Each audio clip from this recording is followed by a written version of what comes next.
saying. Could you repeat that? Absolutely. No, I'm kidding. I have not. No, nothing to report. Okay.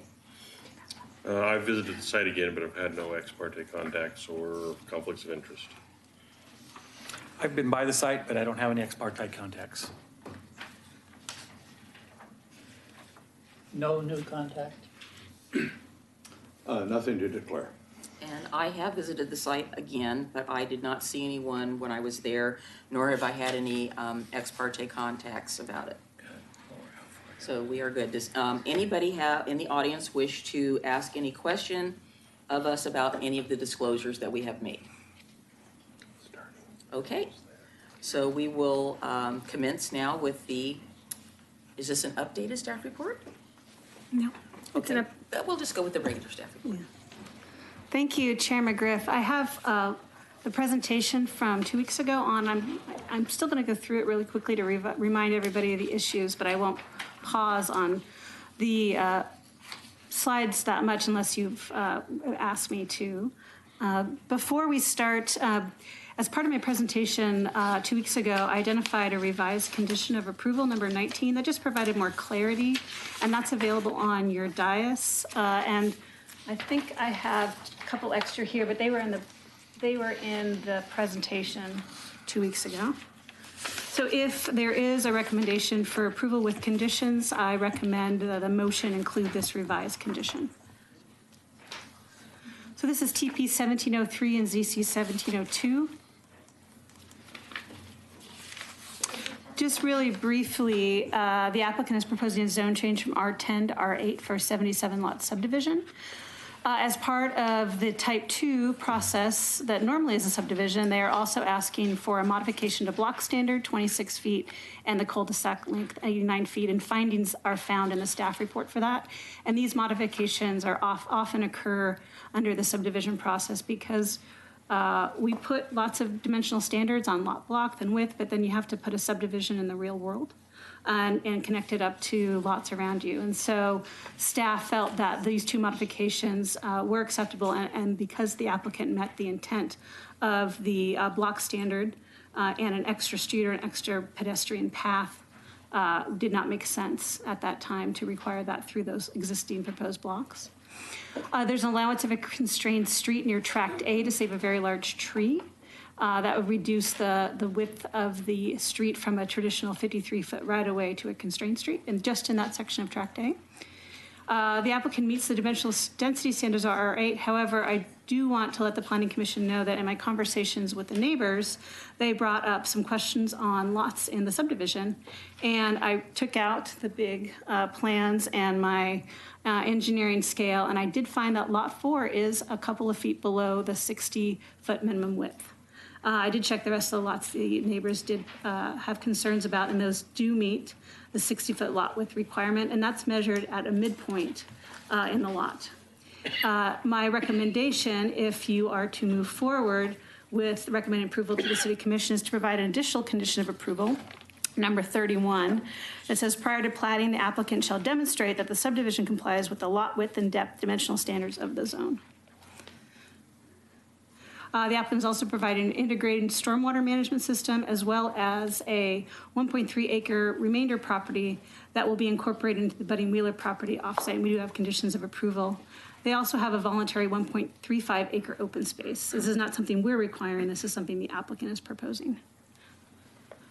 Subject site is located kind of near White Lane and Central Point Road. This kind of shows the existing zoning in the area. You'll see it's a mix of R8 and R10, as well as R6 closer to Wesleyland Park.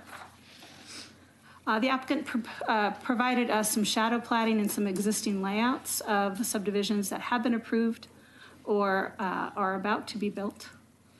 So you can see the subdivision is outlined in yellow. Could you say that again? So Ed Orchard up here, I'm trying to find my. You were saying that they provided the shadow plat. Right, then. so this shows the proposed subdivision. Right, the yellow. Ed Orchard is about to be built. It has been approved. And this, as far as I know, is a shadow plat of the lot, an existing lot that has not been developed.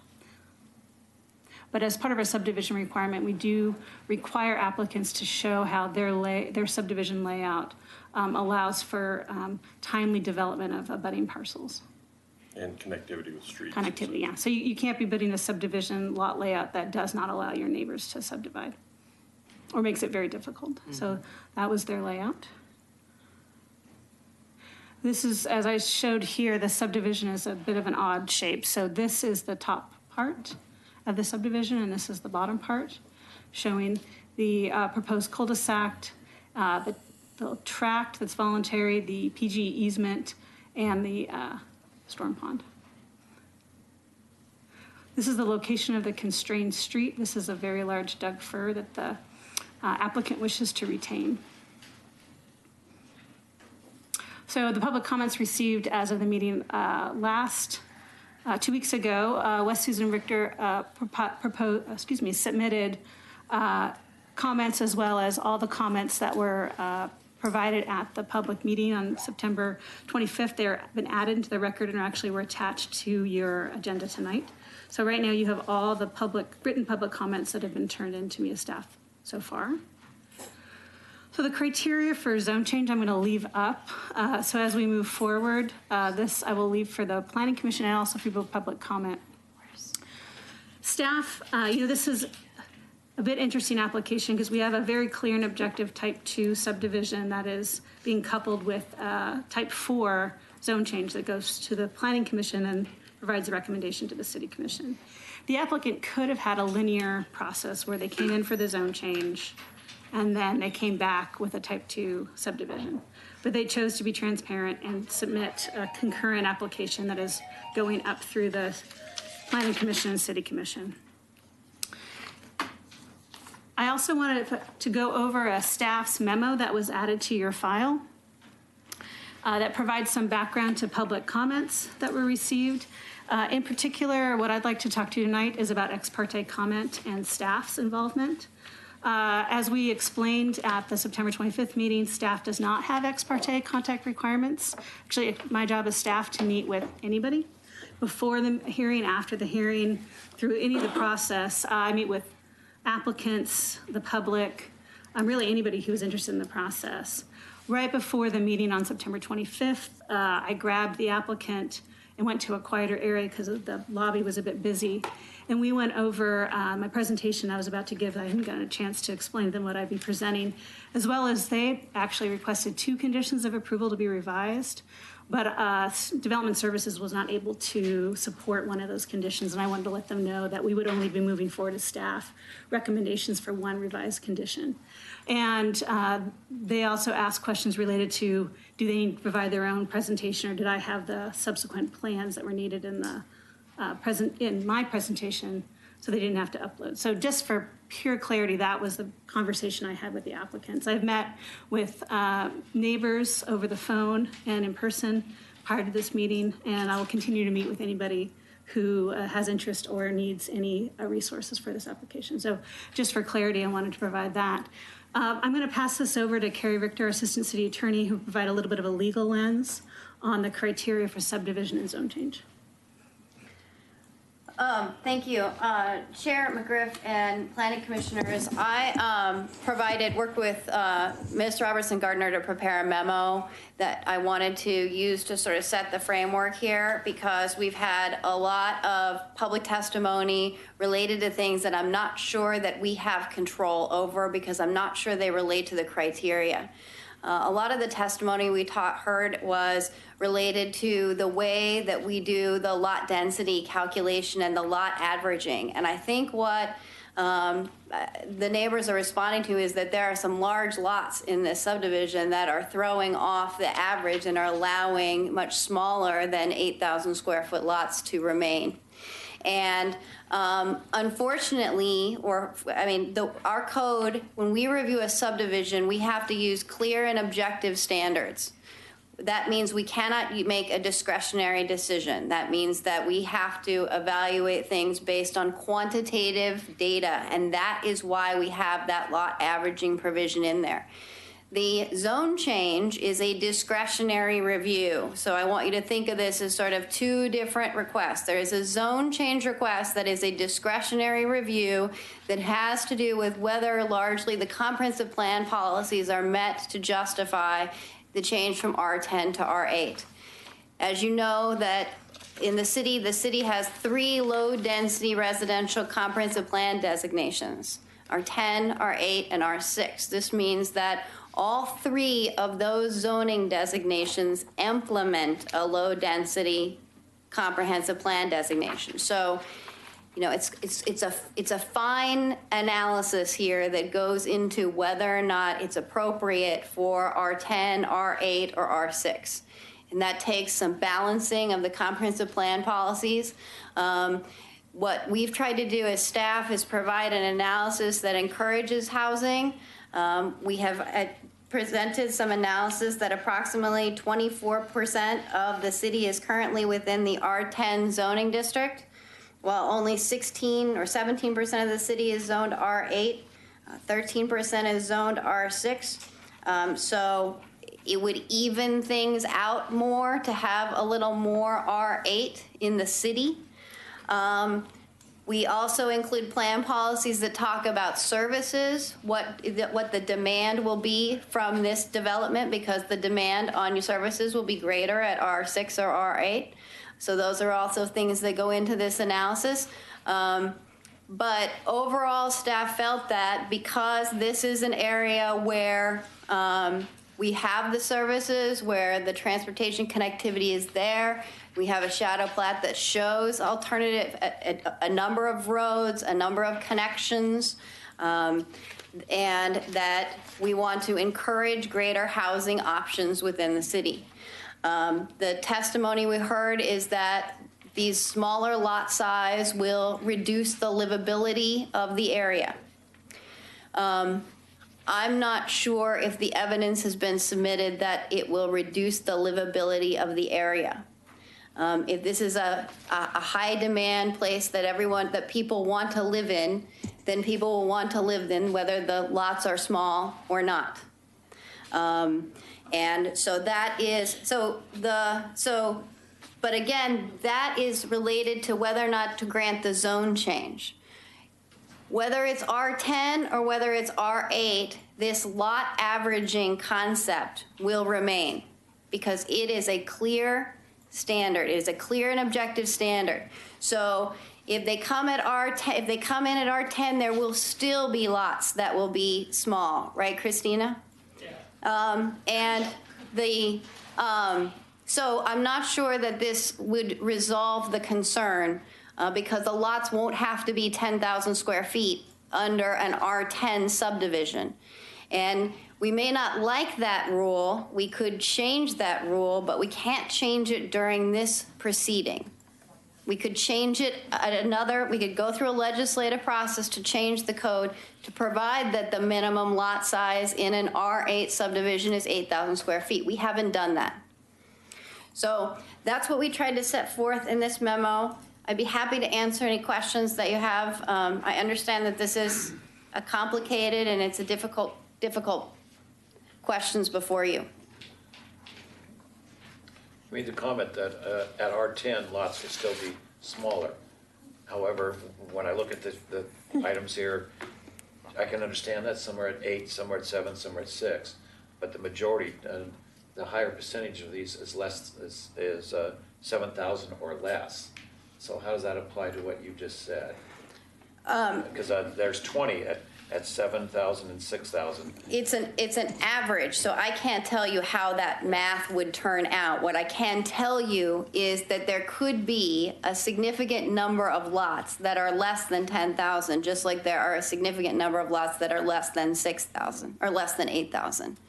Because the lot averaging obligation applies at R10 and it applies at R8.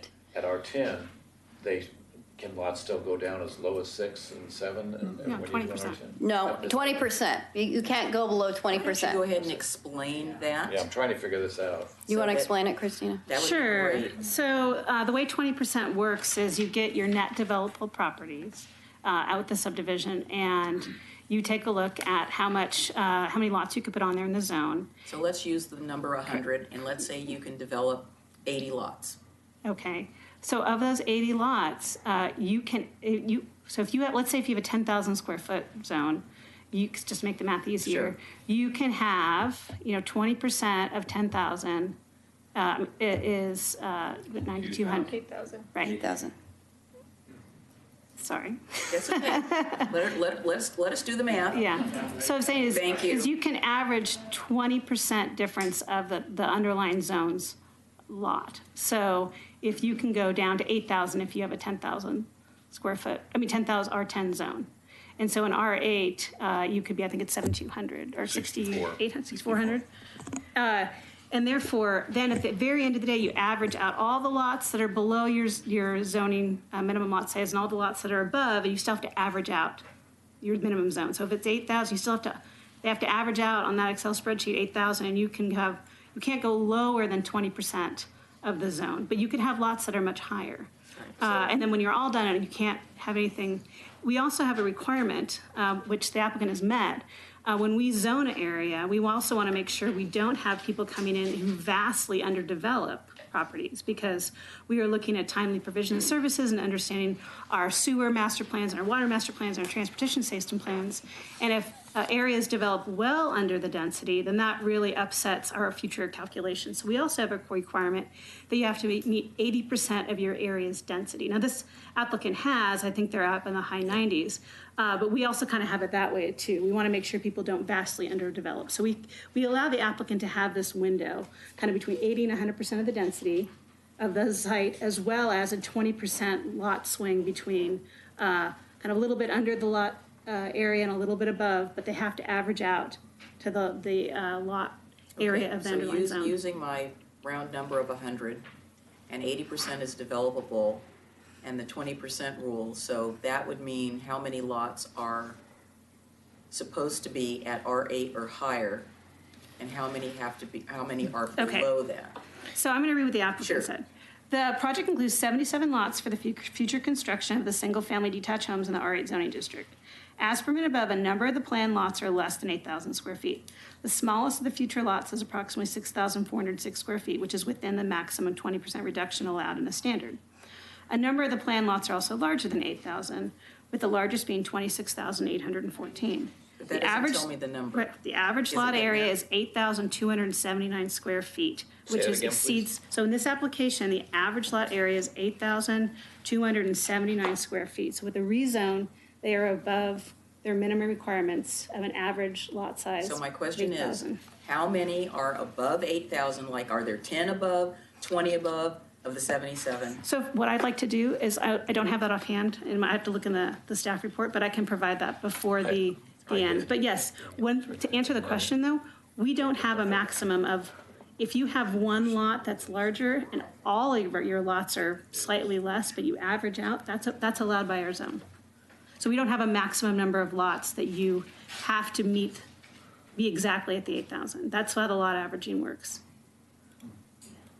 Okay, so again, And I will provide that exact number, but I have to look it up. the question was asked several times, and I know some of the people that are here to testify have that number, but I just want to make sure that it's really clear and it's on the record, so Yeah. that somebody looking at this, as we say, viewers in TV land, will go, wait a minute, what does that mean, and how does that, that's why I'm asking the question. Yes, Well, and I've got a document here that says there are 39 lots of 6,000 square feet. Now, am I reading this wrong, or? well, that's the applicant's, that's neighborhood comments. So let me, just to make sure I'm providing the right information, I'm gonna look through and verify that number. The reason why I don't have it offhand is it's not been a criteria of a number I needed to know, so I don't have it embedded in the staff report. So I will get you that number. So, question for you. So if the staff has given us this information that suggesting that we should approve this, and there was code that says that we have the averaging, what are we determining here? Aren't we supposed to use our discretion about the zones of what we feel is appropriate? You have some discretion to determine whether or not the zone change is appropriate. Okay, that's what I needed. But I I encourage you to take a hard look at the plan and try to, and identify where those plan policies are. Because the Goal 10 plan policies focus on providing housing and maintaining existing housing, but also encouraging housing. And R6 or R8 will result in greater density, so that would encourage housing. There are some plan policies in Goal 2.4 related to neighborhood livability that talk about providing a sense of place and maintaining neighborhoods as a basic unit of community life.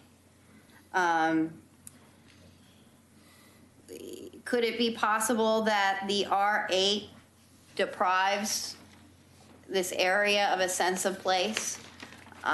When I think of sense of place, I think of McLaughlin neighborhood. I don't think of a undeveloped area that we intended to develop at urban densities to be a neighborhood, to be a community. I think of inclusiveness and making a diverse community as a community that has multiple different sizes of lots in it. No, that's very true, but the converse could be true as well, that an R10 can be said to create neighborhood livability in a sense of place because the lots would still be very similar, even if they are average. So you can play that coin, both ways. I am trying to point out that there are some Goal 10 policies that talk about encouraging housing, and there are some Goal 2 policies that talk about neighborhood livability. Go ahead. speak Carrie, up. has there been a housing needs analysis done at the city?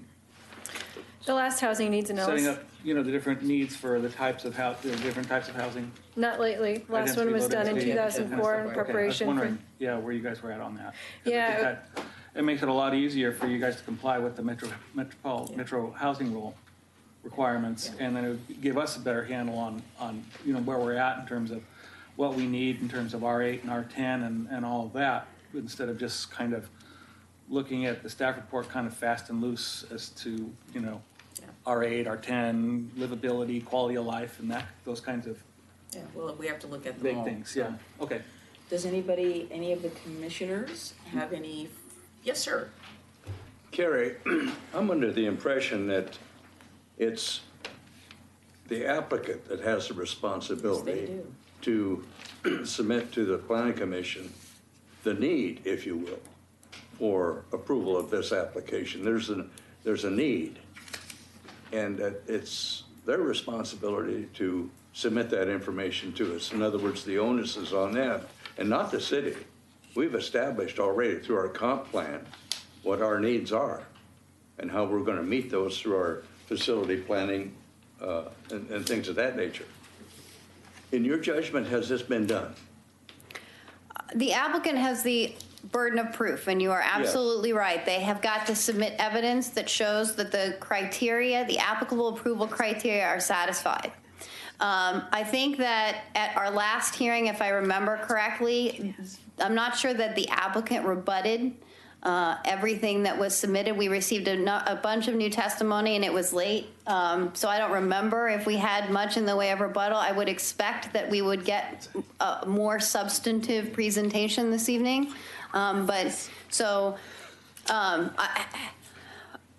Staff has interpreted the criteria based on the evidence that was available to us at the time. Submitted by the applicant? Yes. So I think that's where we sit right now. I don't think evidence has been submitted to me anyway to convince me that the plan policies are not satisfied. In my mind, I think the plan policies remain satisfied, but it is your job to interpret the plan policies in the first instance. And then going to 30,000 feet, I know we can't talk about it tonight, but I would like to be able to look at how this, and I like doing the master planning, but I would also like to be able to look at all the areas that need to be zoned R10, R8, and R7, R6, whatever, on a more comprehensive level and have the comprehensive plan map mirror the zoning map instead of having high density, low density, and then, because what happens is you annex property and the R10, there's an R10 holding zone, and then by default, people come in and say, oh, well, that's just a holding zone, we'll just go R8 or R6 or whatever. And so, but because R10 is just a holding zone, and we'll just change it Well, that it way. isn't. So I would like to have a real discussion with the planning commissioners at some point and talk about whether or not we would be interested in looking at establishing zoning designations in a more comprehensive way throughout the city, instead of having this incremental approach that we're doing here tonight. A death by 1,000 cuts. So, not that it's relevant to tonight, but we don't have a work plan to review the zoning of the Right. city to upzone or downzone or anything at this Yeah, point. I know in time. But we are working on an equitable housing project, so we'll be looking at code as it Yep. relates to housing I'm opportunities. just putting it out there now, and I'm never gonna say anything about it again unless Okay, anybody. I'll else write is it down. After we get the Yep. Kenema overlay resource zone fixed, that's what we gotta do first. I That's have on the another- list. Another question. Go right ahead. I'm not sure who gave out the percentages. What's in the city, 24% is R10, 17%, right? Who said that? Was that? I did, it's in the memo that we Okay. put together. So if we have a property like this where we're saying, okay, we're determining whether it should be R8, but some of these are R6s and 7s, does that change this ratio, or are they all considered R8? Because that's what we accepted as a zone change tonight. Obviously, some of them are 6, so does that change the percentages? You just know what I'm saying? Oh, so no, I think this is a percentage by zoning category. This is not a percentage based on the individual lot size within the subdivision. Throughout the I'm entire not talking city. Throughout the specific- entire city. That's what I was asking. throughout the There's- entire city. This is based, I think, on the zoning category. Of the entire city. About not the number of lot sizes in those categories. And the percentages you have are based on the world today, not if this subdivision's approved and the zoning changes. Correct. So the percentages of 24 R10 and 617 R8 will change. One will drop and one will raise after zone is approved, assuming that it's approved tonight. Correct. Okay. So Christina, you mentioned that there was another condition that was requested to be changed. Did I write 31 down? Because I only see 30. Right, Yeah, and 31 was the- yeah, there was actually the two pieces. The applicant came to That me says 2 weeks number ago and 19. asked for two conditions of approval, one that was related to PG easement. I had to let the applicant know that Development Services didn't recommend any revisions to that. So I won't go off on what the recommended, the requested. But our condition. But the second condition I'm adding No, tonight, wait, the first condition that you just mentioned, we didn't change, which is which one? number 19, which is on your Okay, that's- dais, and that was presented at the September That's 25th This meeting. doesn't have anything to do with PGE. No, the PGE condition, I can find, staff was not recommending any changes. Okay, and that's which one? But subsequent to my discussions with the neighbors, I would like to add condition approval 31 tonight, and that's not on your paper, but I'd like to read it again. Prior to platting, the applicant shall demonstrate that the subdivision complies with lot width and lot depth dimensional standards of the zone. Okay, I'm good with that. Adding that. Just trying to find the PGE one. Just to let you know, I did my brief numbers, and I have actually 65 lots are under 8,000. Some of them are just under, but there are 65 of the 77. In the city. No, of this Of proposed Of the application. 77. So of 70, so there's 77. 65 are, and I can let the applicant confirm that. I was just trying to do my best to So count that means everything. that there's only 12 that, 13, there should be only 13. 12 or 13 that meet? Actually, 64, excuse me. Correct, That are under 13. yeah. Under 8,000. So there's 13 that meet or Correct. exceed 8,000? 3 of which are 25,000 plus. Correct, and that is allowed by the code. Yes. It's kind of a low batting average there. Yeah, who wrote that code? Okay, and then my last question is, and I'll just throw it out there, open space. What is meant by that? So the applicant, this is a bit unique because this normally doesn't happen. The applicant has submitted a subdivision with a voluntary open space. So we don't have any code criteria that requires Which open means space. it's open for a dog park, it's open for a playground, it's open, what is it? So as part of that open space, it's up to the subdivision and through the HOA to determine who gets to analyze. It's not a city park. Okay. So typically, we would see development put houses or lots in there, which they're opting not to do in this case. Right.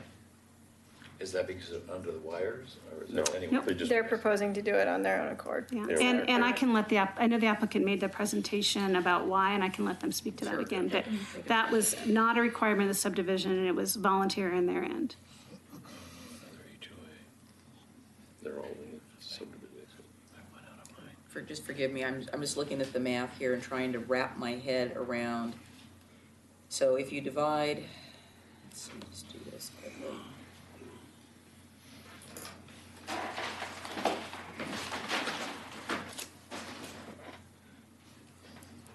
Do you need my calculator on my phone? My phone's right behind me. So if we have 77, which is what I was trying to do at home, 77 total lots. And if half of them, so less than half of, well, not less than, not even half of the lots meet the minimum lot size because of this averaging. Correct. And only 13, like I said, there's some big ones, obviously, but that's, we didn't make them buy the piece of property under the power lines. So only 13 meet or exceed. And once again, Then, from a legal Yeah, perspective, you that's a- can't condition that, you have to accept it. I'm not asking that question at all, I'm just doing thinking out discretionary. loud. Right. Okay. Anything else, gentlemen? No. Okay. All right, the applicant, so before we call the applicants up, I just want to be sure that everybody's aware, we will be using the timer tonight, just like we said we were going to. Applicants, you are limited to 15 minutes. You have 5 minutes for rebuttal. However, you got a lot of people here that you want to have talk, so you figure out how to divide that up. The public will be 3 minutes. It's been decided by the commission that if you're getting to your point and you're wrapping up, we're not going to just pull you off the stage like they did with the little hook. So just be aware of that. And if you have something new that you would like us to know that you did not tell us last time, that would be really terrific. And please remember that we would like you to address the applicable criteria. So if you want to come up and tell us that you like it or you don't like it, that's really great, but that is not part of the criteria, unfortunately. So I, can't make that happen. So we'll go ahead and call the applicant up. So I have Chris, I have Monty, I have Don, and I have Todd. And someone else. No, these are the applicants. Oh, okay. She's not the applicant. No, I didn't know you separated them, that's fine. Oh, yes, we separate them all. Go ahead. Thank you, Chair McGriff, members of the commission, staff. We were thinking about how, there's a lot of people here who want to testify, and you had some questions, and we would like to reserve our time at the end rather than say something now and then say something later. And could we reserve that time that we have and apply it towards rebuttal? Would that be okay? I'm not in favor of that, but gentlemen, what do you want to do? You have your 15 minutes right now. Your rebuttal is 5 minutes. So whatever you guys want to do is the majority. What's allowable? I think we've got a format that's already. It's your call. Yeah, we set the I think we procedure. follow, he gets his rebuttal at the end Yeah. of the new. Yes, they get presentation. 5 minutes for rebuttal at the end. Right. They have a 15-minute presentation. Well, let's do the presentation. Okay, Because So- if they were to do the rebuttal, they don't get the 15, they only get the 5 still. 15 They wouldn't be added minutes. on, that's, okay. no, we don't, it isn't cumulative. Okay, just wondered.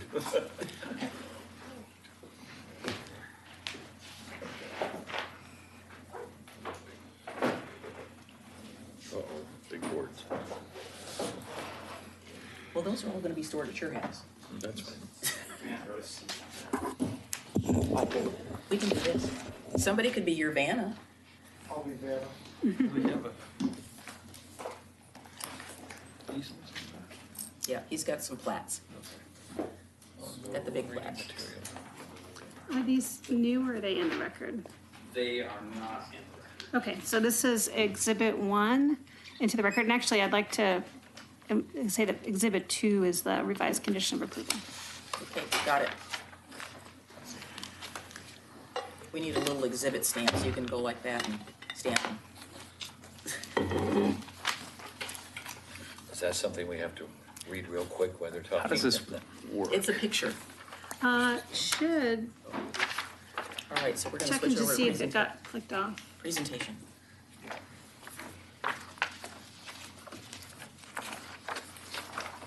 There it is. Thank you. Do I need It's all to- Stuck together. Okay. So, They're all the same. Chris Goodell with AKS Engineering, for the record. Do I need to enter my address in again, or we're okay? All right, we don't have a lot of time, but I wanted to touch on some of the testimony that we heard at the last hearing, and that's what Monty has here in front of you, and what I had in handouts. So there was some testimony that at the neighborhood meeting that we held with the South End Neighborhood Association that we didn't, we showed something different, or we didn't mention a zone change. And that seemed to resonate with a few of the planning commissioners. I want to make sure that we're super clear about what we provided or presented at the neighborhood meeting. And the very first thing I said when I started talking at the neighborhood meeting was we were doing a zone change, just like the 3 other different projects right in that area. And this here, which I gave to you, copies to you all, and that preliminary plat there is what we presented at the neighborhood meeting. Not so much as the square foot has changed. We included my neighborhood meeting notes, which is in the record, I guess, already, and then the South End Neighborhood Association meeting notes. And if you look at those, you'll see it says Chris Goodell reviewed the proposed Wheeler Farm subdivision, 23 acres, 77 lots. So it was the same. So I just want to make sure everybody understood that we weren't bait and switching. We showed exactly what we intended on doing, and that's what we presented then, and that's what we came through in the application. There was some testimony at the last hearing concerning whether or not all the elements of the public right-of-way, including sidewalks, were in the lots themselves, meaning the lots were deceivingly smaller than they were showed on the preliminary plat. And this drawing here demonstrates that all of the right-of-way elements, including the sidewalks, fall in the 54-foot wide right-of-way. So all the lots are exactly how big they are, and there's no sidewalks included in there. So we want to make sure that was clear. There was some testimony about parking, and there was concern about parking, and you know, we've been doing this a while. We've heard lots of comments about parking at different hearings, and wanted to be real clear that whether or not the zoning was R8 or R10, essentially the parking requirement is the same, and the same amount of parking could be provided. There's a 20-foot garage vehicle entrance setback in both zones, and that provides the parking on site. So just want to make sure we were clear on that. There was some discussion about the PGE easement. This easement was granted in 1963, and there were some questions on whether or not fences could go in the easement, and they certainly can. We provided a copy of the easement itself to staff. It was in the application material. So you can put a variety of things in there. Most of the restrictions are related to trees. They don't want big trees growing up into the power line. So we don't have anything in there that's going to interfere with that. Let's see, I guess there was some concern about some of the lots being, obviously we heard big, but some of them they have the easements going through them. And you can see here, we've kind of highlighted the PGE easement, and you can see lot 55 and 56 and 62 are impacted. So we kind of showed how, there's some typical building areas there. So 55 is really big, but it's got an area on the east side. 56 has 2 different areas you could build in. So you could build a house further and back, or you could build it closer up front, or you could do both. And 62, there's plenty of room to build average size homes there. And just for some comparison purposes, this is the Highland Park subdivision, and it shows that it's a similar situation. You can look at lot 20 or lot 32 or lot 24. Those are all pretty big lots, and they're heavily impacted by the same easement. And they're built, I think lot 32 has a house on it, and I think maybe that person might have been here at the last hearing, and some of those other ones are getting houses built on there, and they just adjust. I guess related to density, because that's really what we're talking about. There's lot size and whatnot, but we wanted to provide a comparison of the surrounding area there. We have shown all these recent projects here. We got Ed's Orchard, Central Point Crossing, Payson Farms, Highland Park, our project Wheeler Farms, and then Hazel Creek Farms. In here, we have a chart that shows, the number of lots in the subdivision, what the zoning is, and the average lot size in each one of those projects. So if you look with average lot size, we're very similar to the first 5 projects there. And if you look at the minimum lot size, we're also similar to several of them. I guess what I find the most interesting thing on this project is it lists out the density. So the gross density, meaning how big your property is and how many lots. So you take the number of lots that you have and you divide it by your acreage, and it spits out a number and tells you really how many dwelling units per acre you have on a property. And this here illustrates that out of those 6 projects, the least dense obviously is Hazel Creek Farms. Ours is Wheeler Farms is the next least dense. And the others, Ed's Orchard being the most dense. And some of that project is actually zoned R10. So it doesn't always matter what your zoning is. Density is density. And so this project here, Wheeler Farms, is not more dense than the surrounding projects. And I think Monty had a few things to say.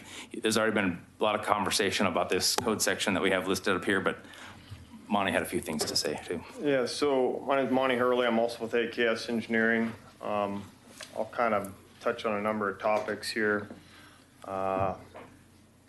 With regard to density, if you look at this property and you include the voluntary open space park and you include a portion of the property that the Wheeler family is actually retaining, not developing this time, at R10, maximum density is about 74 lots. This project proposes 77 lots with an R8 zoning designation. There was concern about the lots adjacent to the Hazel Creek Farm subdivision. If you look at the plat map, those lots are all between 7,000 and 8,000 square feet. With an R10 zoning designation, those lots could all be 8,000, which is not much different than what's proposed in this project. With this zone change, it enables us to provide the open space park, preserve some trees that are important to the Wheeler family, have been good citizens in Oregon City here for many years, provide a plan that has densities comparable with the surrounding properties as shown here. We've been doing work in Oregon City for an awful long time. A lot of these projects we actually designed. I remember designing the Hazel Creek Farm subdivision. So I laid that thing all out. We did it all with 10,000 square foot lots at the time because the city code didn't allow for the lot averaging, didn't allow for that 20% reduction. After that project was approved and some other ones, City Commission chose to change the code. And they did that because they wanted diversity in lot sizes and home types. They wanted flexibility in layout given site geometry and other constraints, which is what we have on this project.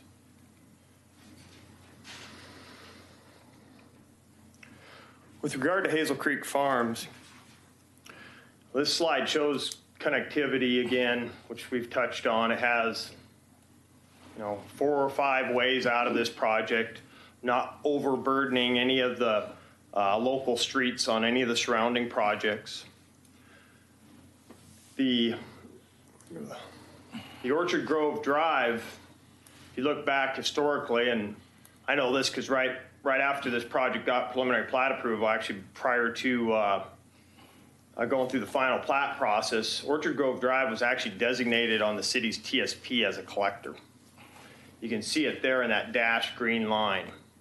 It didn't function as a collector, and so in the current TSP, it's actually been removed. But if you look at the local streets and the thresholds for trips on a local street and those kinds of things, none of these streets are getting anywhere close crossing that line. The traffic is not, within the neighborhoods, is not going to be overwhelming.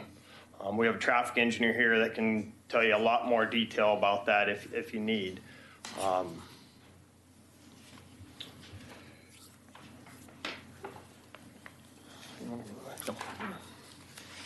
Yeah, I guess we're just going to close on a couple of things we touched on at the last hearing.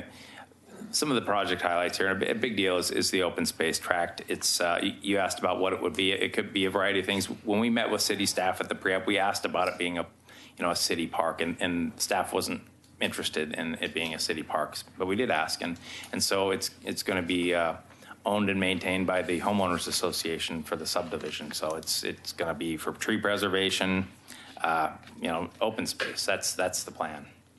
I guess we said it here a couple times, but neighborhood connectivity here, Orchard Grove Drive is one of several ways in and out of this site. You've got a variety of ways that people can get in and out, and it's not going to overburden any one street. And we've been on the other end of the spectrum where we've had one street coming into a project, and it's a tough situation. This here really makes a lot of sense with all the connections that are provided. So real quick, I just listed some of the approval criteria here for the zone change, and I guess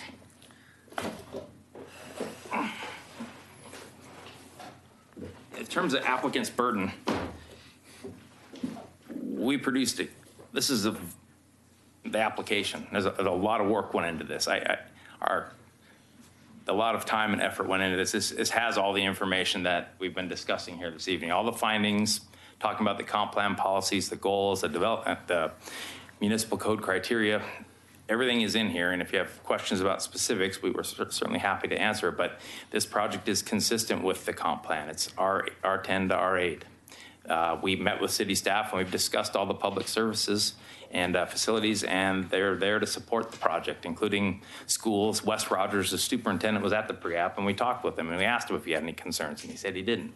So we've looked into that, and the materials are here. Finally, I guess with traffic, I've been doing this for a long time.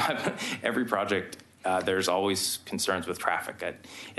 I've seen it, people with a 2-parcel partition, there's concerns about traffic. So in this case, we had a traffic engineer put together a big part of this here is a traffic study, and found that the streets could accommodate the traffic, a big part of it being all the connections that we have. And the city's traffic engineer confirmed that in their findings, and that's in the staff report. So we want to thank you for your time. I think Don Wheeler has 3 minutes here, and he wanted to say a few other things.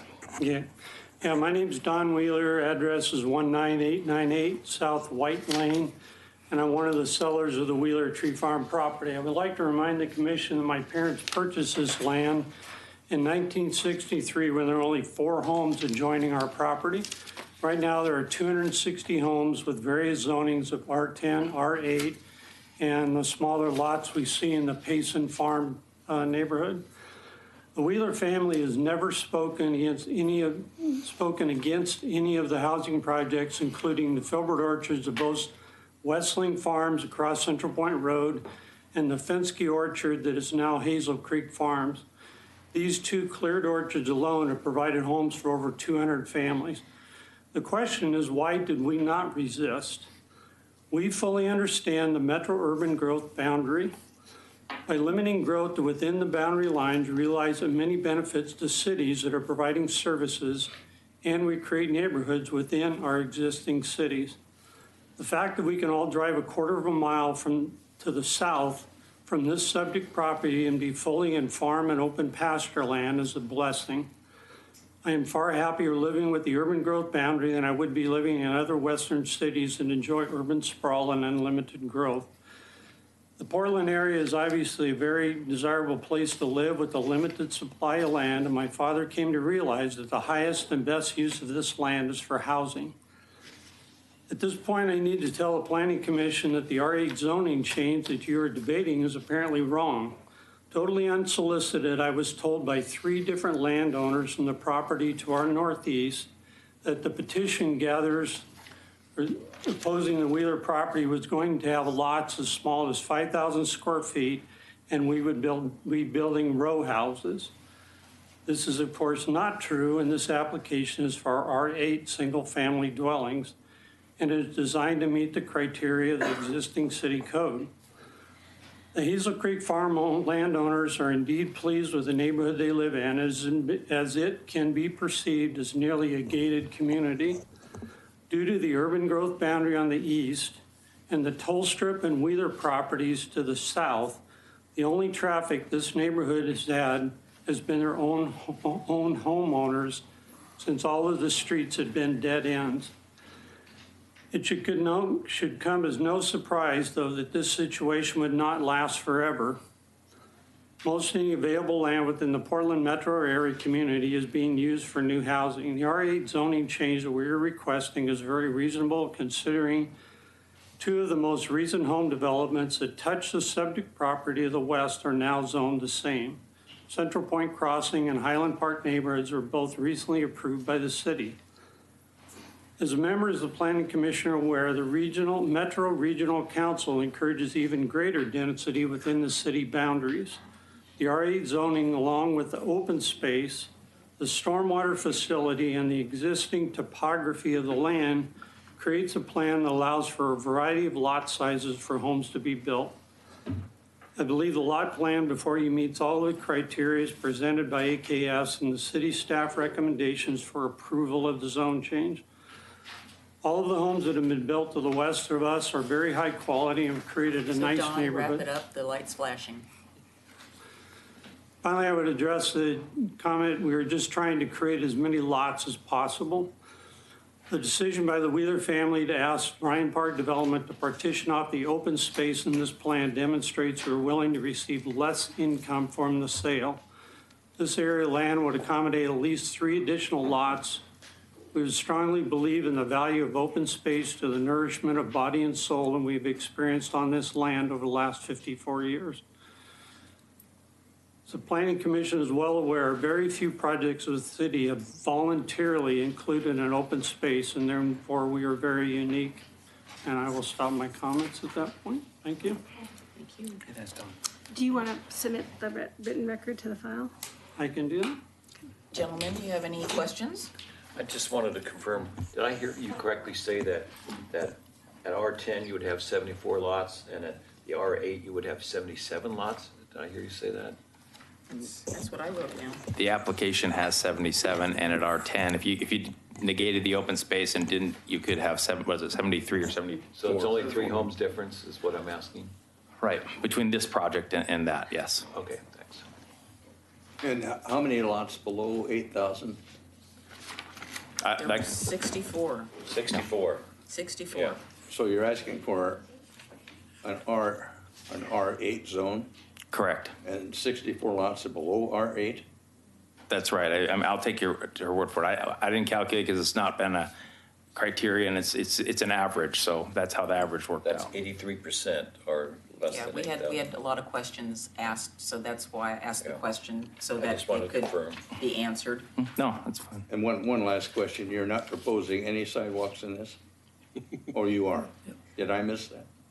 There'll be sidewalks on every single Yes. street, yes. Okay, all right, then I missed I get the question that were you at the, I don't know, I'm not sure, Commissioner Mahoney, were you at the last hearing? Yes, he was. Okay, it was, I okay. just There was a, missed it, sorry.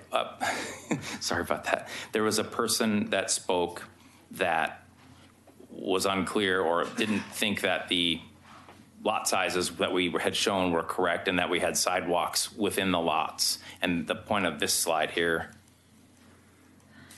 was really to show both, a plan view on the upper left and then a cross section on the upper right. And you can see that on plan view, all the streets are 54 foot of right of way, and inside, and so everything outside of the right of way would be the lots. And then inside the right of way holds the sidewalk, the planter strip, the street trees, the curb, the gutter. Okay, I'm sorry. No, it's okay. So I actually have a question for you. So Christina, I thought we were dedicating a 60-foot right-of-way, including curb. No, it should be a local street. That's what I thought, local streets were 60. And local streets are 54. Yeah. Yeah, it's a 32-foot wide, typical, parking on both sides. Right, so I appreciate if you want to put the slide back up where you were doing the lot comparisons from the other developments.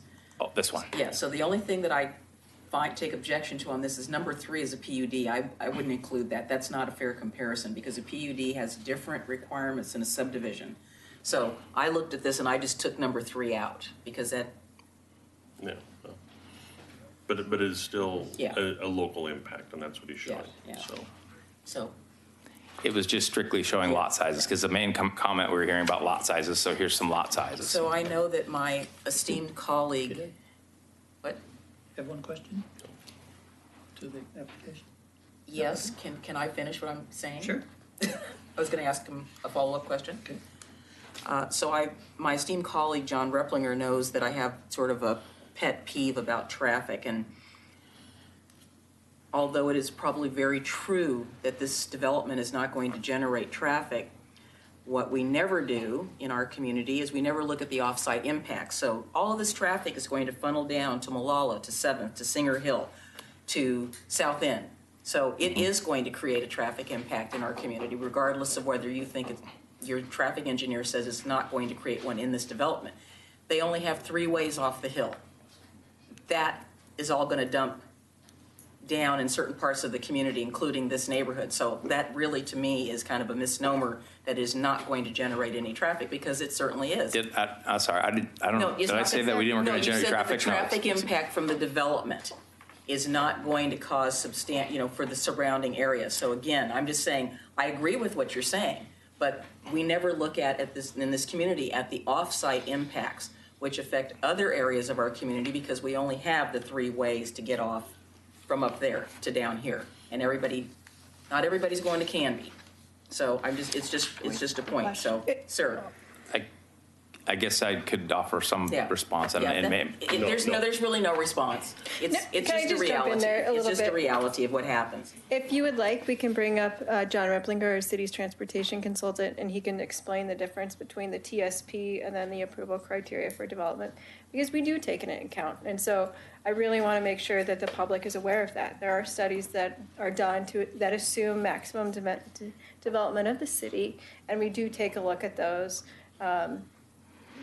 Trips put all together as a whole and how they affect that. And then we create projects and we put them on our transportation system plan. And then as development occurs, we make sure that we're always watching. I understand that. I understand from our city engineer that we are going to expect, I won't say we are expecting, and we have currently in our community, increased congestion and traffic stacking and platooning. It's already here. I've read the TSP. I understand what the TSP is saying.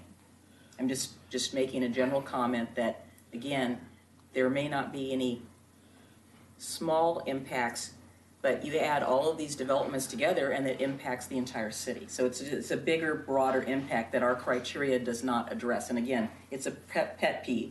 Again, when you're a planner, you know too much and you know what these things are. So, Mr. Johnson, forgive me. Yes. Please go right ahead. A question or a clarification to make sure I'm thinking right. Lot size in an R8, I don't think there's any criteria in our code that says how many have to be above R8. It's an average type thing. That's why when the question was asked how many lots were under, I wouldn't know the answer, and neither did Christina, because it's not. But to calculate that out, and I understand for clarification to calculate that out, but there is really no criteria to measure what number have to be above that level or below that level. It's just an average across the whole. Correct, in that all your lots stay within the 20% size. Right, as long as they stay 6,400. within a 20% size. Yes. I have another question. I didn't get to finish mine. Okay. Between the R10 and R8, you said 3 homes. How does that mean there's more open space? I mean, I'm trying to figure out why, if you go to R10, there's only 3 less homes. Now I'm going, is it spread out in a different way or something? You'd think you'd have a lot more space.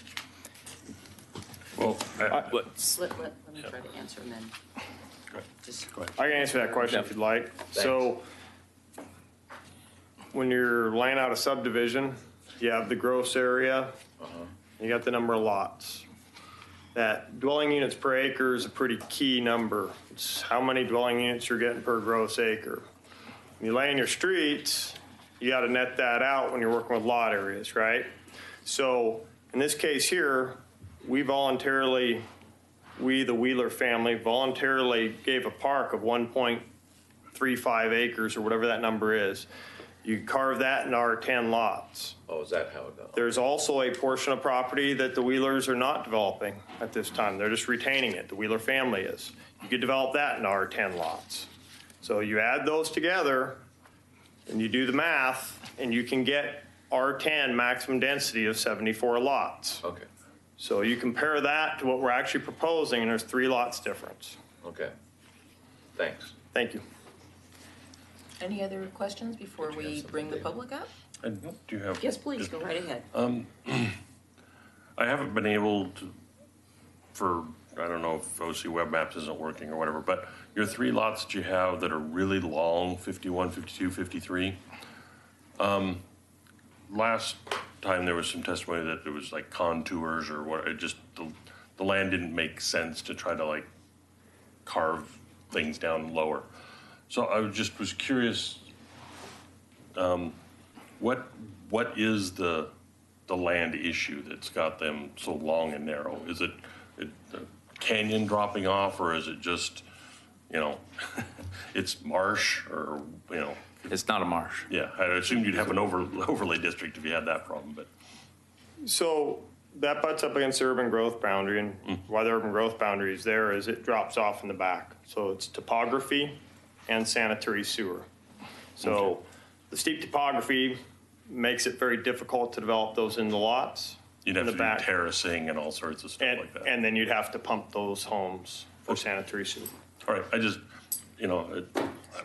we have a really nice system, OC Web Maps, and we can put contours and stuff on. And for some reason, when I clicked, your whole development just became a gray box, and I couldn't get any contours or anything, zoning, nothing. It just was a gray box. So I don't know if that's my. It seems to always happen when you need it. That's how I. So I was just curious because I didn't walk through your property to look at it. I drove where I could. So thank you. Thank you. Anything else, gentlemen? Okay, all right, thank you so much, and we'll see you in a little bit, I guess. Great. Thank you for your questions. We appreciate it. Thank you. All right, Brenda Wheeler, Going out of order? you got put on top. There's no order. I could just throw them up and make 52 pickup, and then they'd all, If they're, what's on the Come record, up. no. You there's- don't want them? No.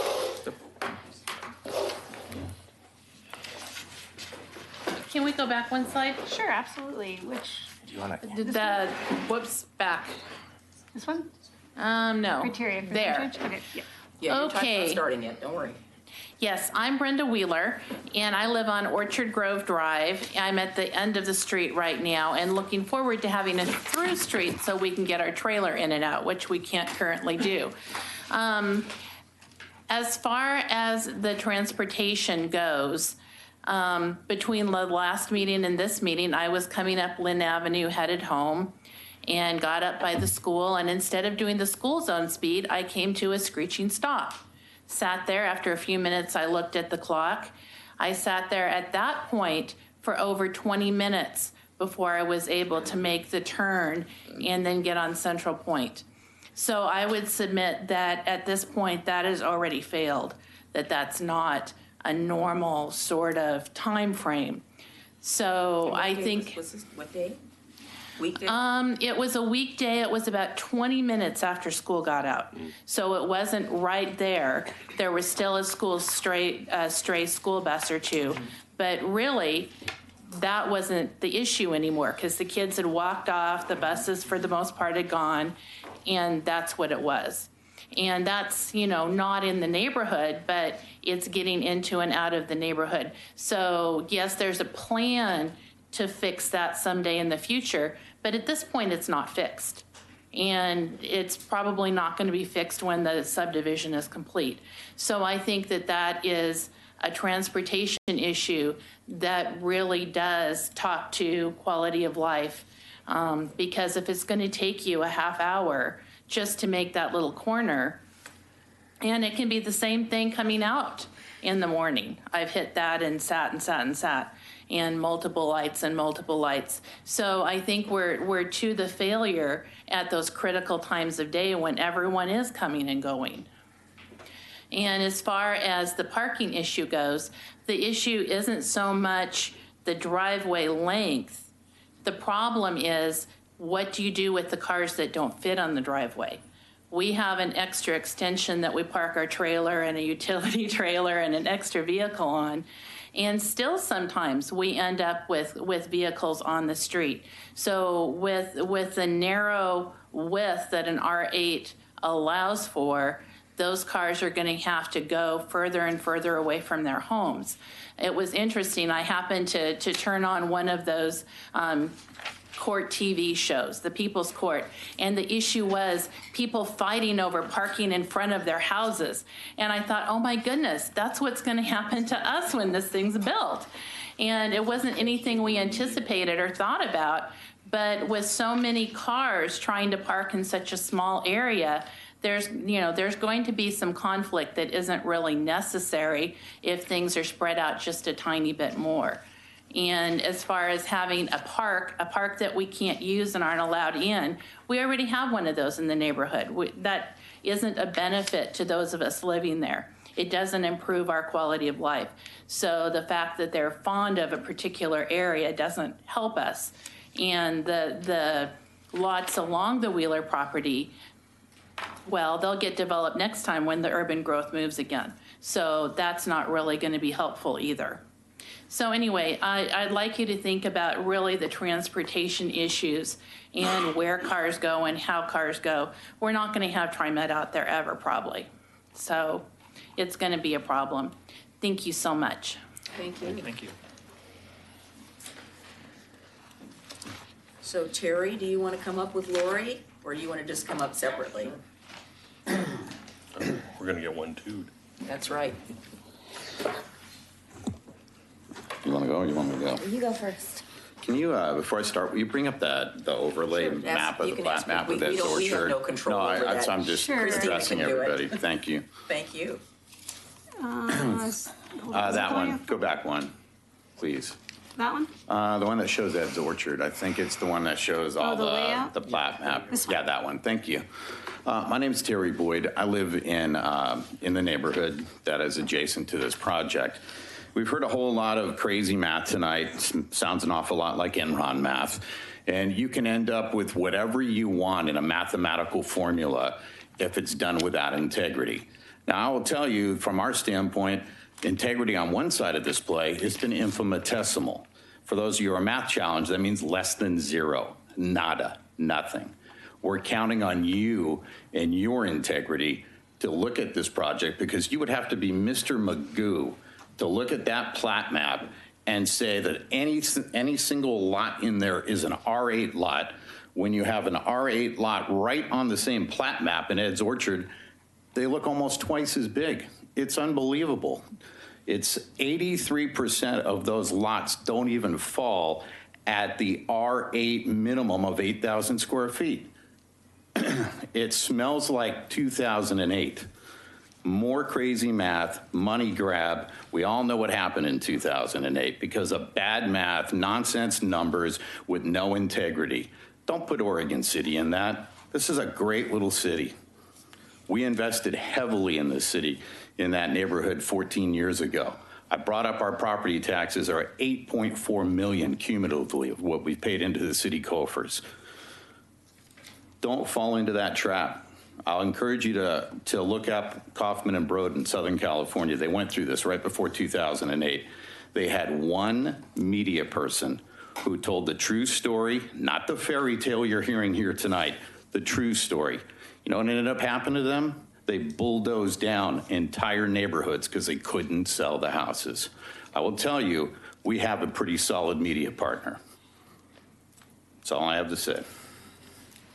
Thank you. I have a question for Chris. I'm Lori Boyd. I have a question for Christina. She said that subdivision in the real world. What does real world mean?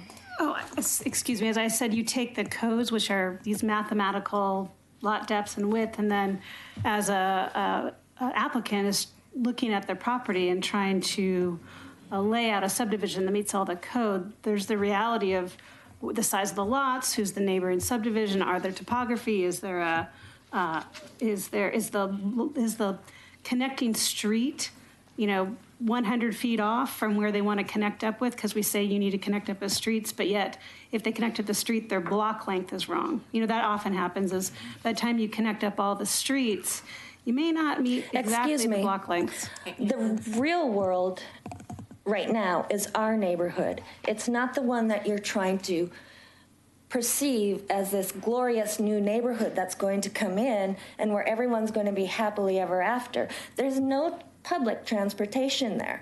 The schools, I had 5 boys I raised. The last one graduated in 2010. We used to go to teacher conferences, and I went to one where the teacher looked at my son and said, "You're in my class?" He didn't even recognize him. That's how overcrowded our school system is right now. I can't believe you want to bring all these people in to a place where there's no public transportation. The schools are inadequate to hold all these new children that are coming in.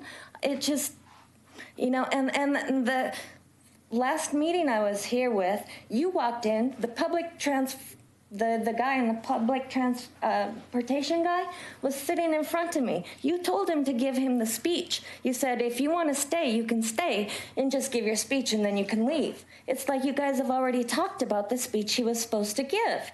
And it's going to be, the roads are going to be okay to handle all this transportation in 2030? What about now? The traffic issue was addressed by your own engineer at the last meeting. He said his words exactly, our plan failed. We can't rectify it till 2035. That's one of the first things they teach you in law school. Don't ask a question you don't know the answer to. It was right in the last meeting. Your own guy, his words. It failed. So I know exactly what it means to try to get out of that neighborhood, try to get off the hill. And I appreciate Commissioner McGriff for picking up on that, because what used to be, I go to work at 2:30 in the morning. I run into traffic every single morning coming off of South End Hill. That's ridiculous. That just means my neighbors are figuring out they have to leave earlier so they can beat the traffic. Otherwise, you sit on South End sometimes all the way to the top of the hill, down to the 4-way stop at the bottom. That doesn't make this a sellable area. I mean, I'm proud of this place. I've done an awful lot to make Oregon City not only fundraise for this city, but I've put it on the map on a daily basis, talking about the quality of life here. You guys have a huge project coming up downtown. Spent a lot of time talking about it. This is an unbelievable place.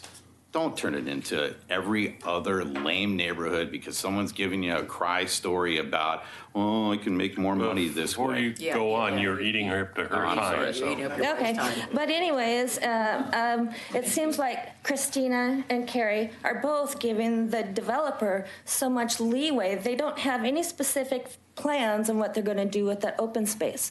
It's just open to whatever they want to develop it into. That's not something we have. They're just like, okay, go at it, have it. And I don't agree with that. And then,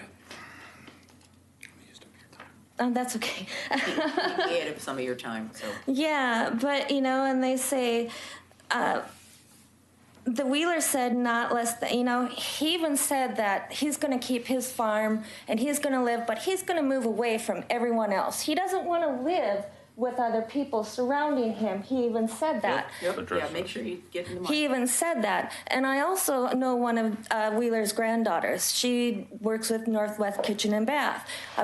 She was going to do our kitchen. She said that her family Grandpa wanted all the kids to have a set there, and that's what he wanted to do with that farm, was to have all his relatives live there and develop and grow there together, not sell it. Thank you. Thank you. Just for the record, before I call it the next person, the proposed development is going to have a homeowners association, and they are the ones that are going to be determining what the open space is going to be. That's correct? Nod? That's exactly what I heard. Yep. Okay. So just for the record, it's not going to be nothing. It'll be something. So I'm hoping I'm going to get this right. Is there a Richard Durr in the audience? Because I'm so sorry, I couldn't read your handwriting. So I guessed. Anyway, thank you, Richard. Come on up. Hi, I'm Richard Durr, resident since 1993, original owner in Hazel Creek Farms. 2 kids through high school here and one is currently in high school. The first time we came out to visit Wheeler's Farm, we started coming out about 1990. They were building some houses in Sunset Springs, and my exact words is, I would never live this far out here. A few years later, we moved in to Sunset Springs, lived there for 10 years, and then moved across the street to what we found to be a very beautiful neighborhood in Hazel Creek Farms. We keep talking about how the applicant meets R8, but I've never heard why we need to change from R10 to R8. It seems like most of the time you have to provide an argument on why I can't meet the current criteria. It also seems like we, and I could be wrong, but voted to annex that into the city, and when it was annexed, it was proposed R10. So it's very disappointing to hear that R10 is a placeholder when you look at a zoning map and you see is R10. If it's just a placeholder and doesn't mean anything, I think it might change people's voting for annexation. You know, the comp plan, I believe, showed R10. We're asking for R10 or R8, and I just keep hearing that, well, we meet that criteria, but why not meet the R10? With the smaller lots, thank you for addressing some of the parking issues. I would argue that a 36-foot wide street with 2 cars parked on each side of the street does not allow 2 cars to pass. Driving through some of the neighborhoods, that can be a problem coming on people who aren't paying attention. Let me also go back and say that I think a lot of these problems are not just to our neighborhood. I think you've touched upon that City of Oregon City needs to take a hard look at some of these regulations because it's just going to continue to expand at a rate that is uncontrollable or well thought out. I appreciate everyone talking about the traffic because going down South End Road in the morning, being backed up to the top of the hill, going one car at a time is very frustrating. I'm sure that happens at 7th Street and 213 and I-205. I would venture to say that most of our intersections are probably failing at peak times, and to not take that into account seems very short-sighted. In order to have a place to live, you've got to be able to get to the roads, and since we've been here in 93, there's been no new roads down to Highway 99. When South End Road above Kanema slides off the hill or gets closed for repairs, it's going to be a mess trying to get down to the bottom of the hill.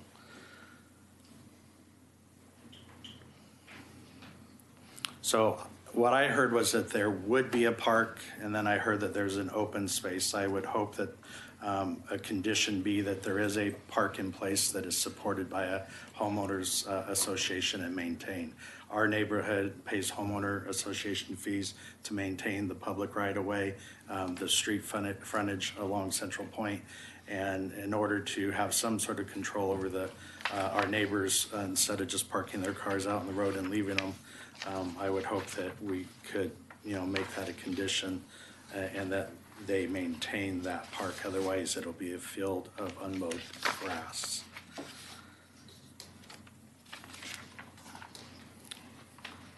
I would just like the commission to consider these points, and thank you for listening.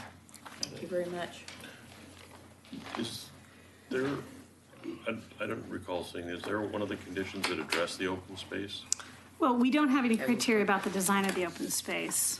But let me grab the staff report. But we do have like state or city rules about it can't just be in tall grass because it's a fire hazard. Well, we have city code enforcement about tall Right. grass, and that would be for citywide, no matter if you are an open space or a single-family lot.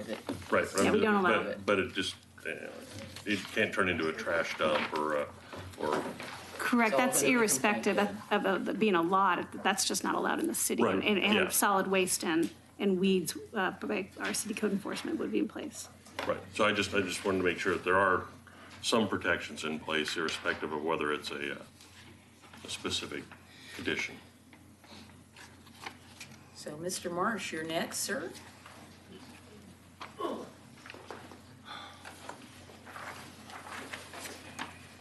Can you hear okay? Oh, I can hear good. Okay, I was just concerned because last time we needed a little extra assistance. And that worked good. Good, thank you so much. Okay. Yes, I was here last meeting, and at that time I told you that I have been in construction for 45 years of building homes on lots. R8 lots had 8,000 square feet. R10s had it. You've got a different ruling. I guess I've got to understand that.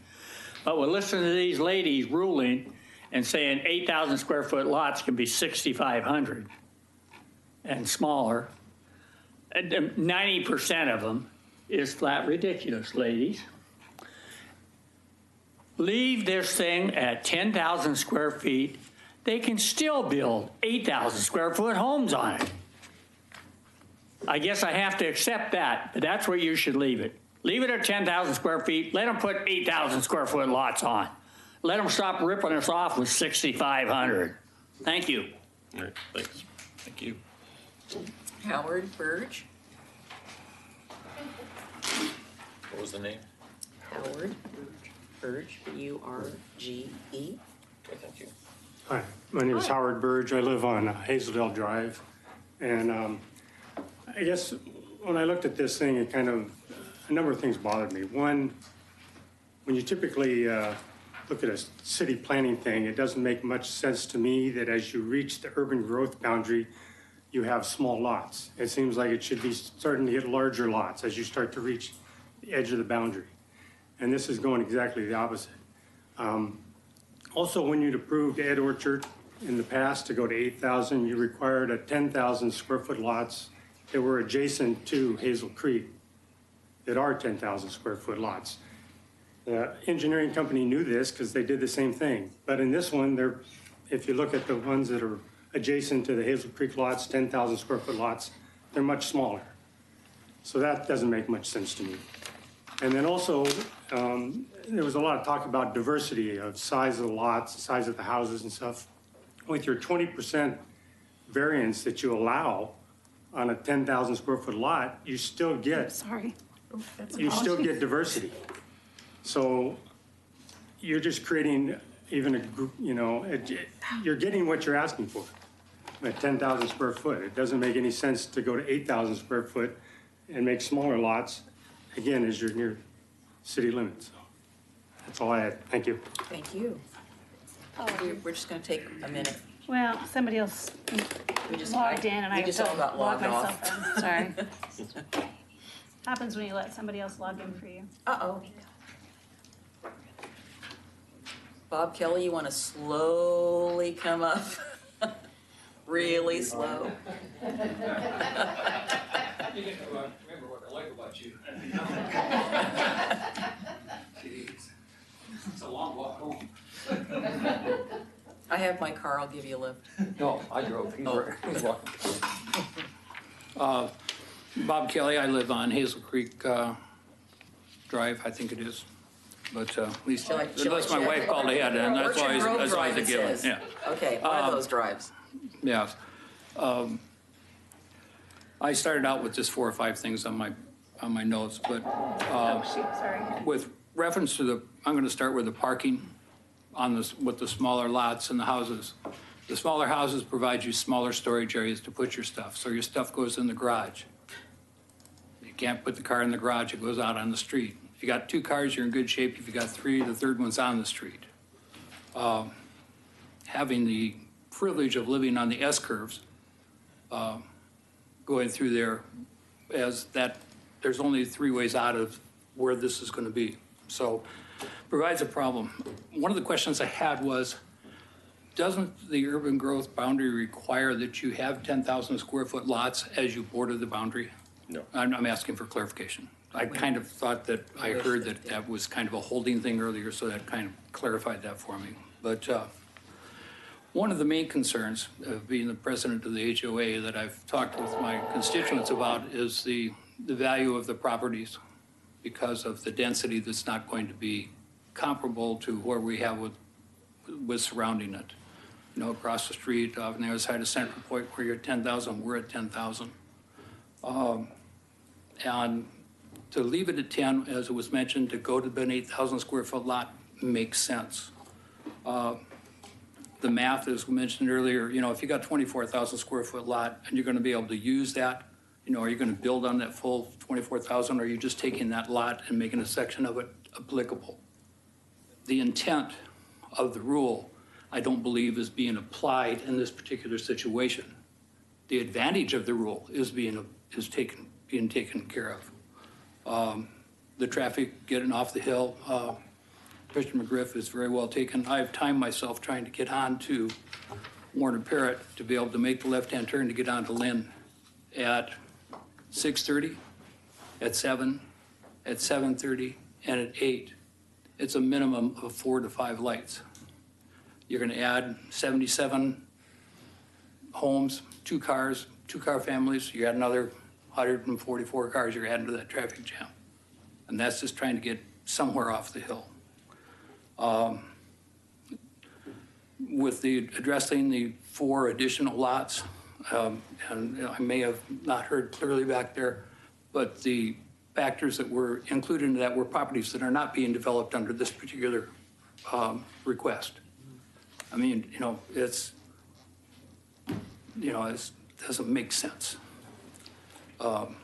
So speed limits coming through the neighborhoods, you know, we currently drive at 15 to 20 miles an hour through our neighborhood. And they're correct, the only people that drive through us are our residents, with the exception of the dump trucks. When their GPS system says that you can come off of McCord and get into the development to Ed's Orchard by using the streets. And one of the things that always amazed me is when I got the chance to talk with the staff about what was going on, and the project manager, the one that they sent me said that this is what it's supposed to be, and it showed coming out of the orchard with the truck to drive down our street. So, you know, being aware of what's going on makes a big difference. You guys have a big challenge ahead of you. For the 91 homes in Hazel Creek Farms, and we've got to be good friends with our friends over in West Lane Farms, because they share our concerns. For that, we thank you, because we are now a stronger group. And there's just so many things that I wrote down, and I know I only got 3 minutes, and I don't want to take any more of your time. So I thank you for that. And once again, we do, you know, go with the 10,000 square foot. Thank you. Thank you, Bob. The projector has decided to be passive You're just going to put it all the way up and then put it all the way I'm down? going to have to turn it off and turn it on again. I apologize, Okay, go ahead. everybody. And because that's just how machines work. So wait, there's more.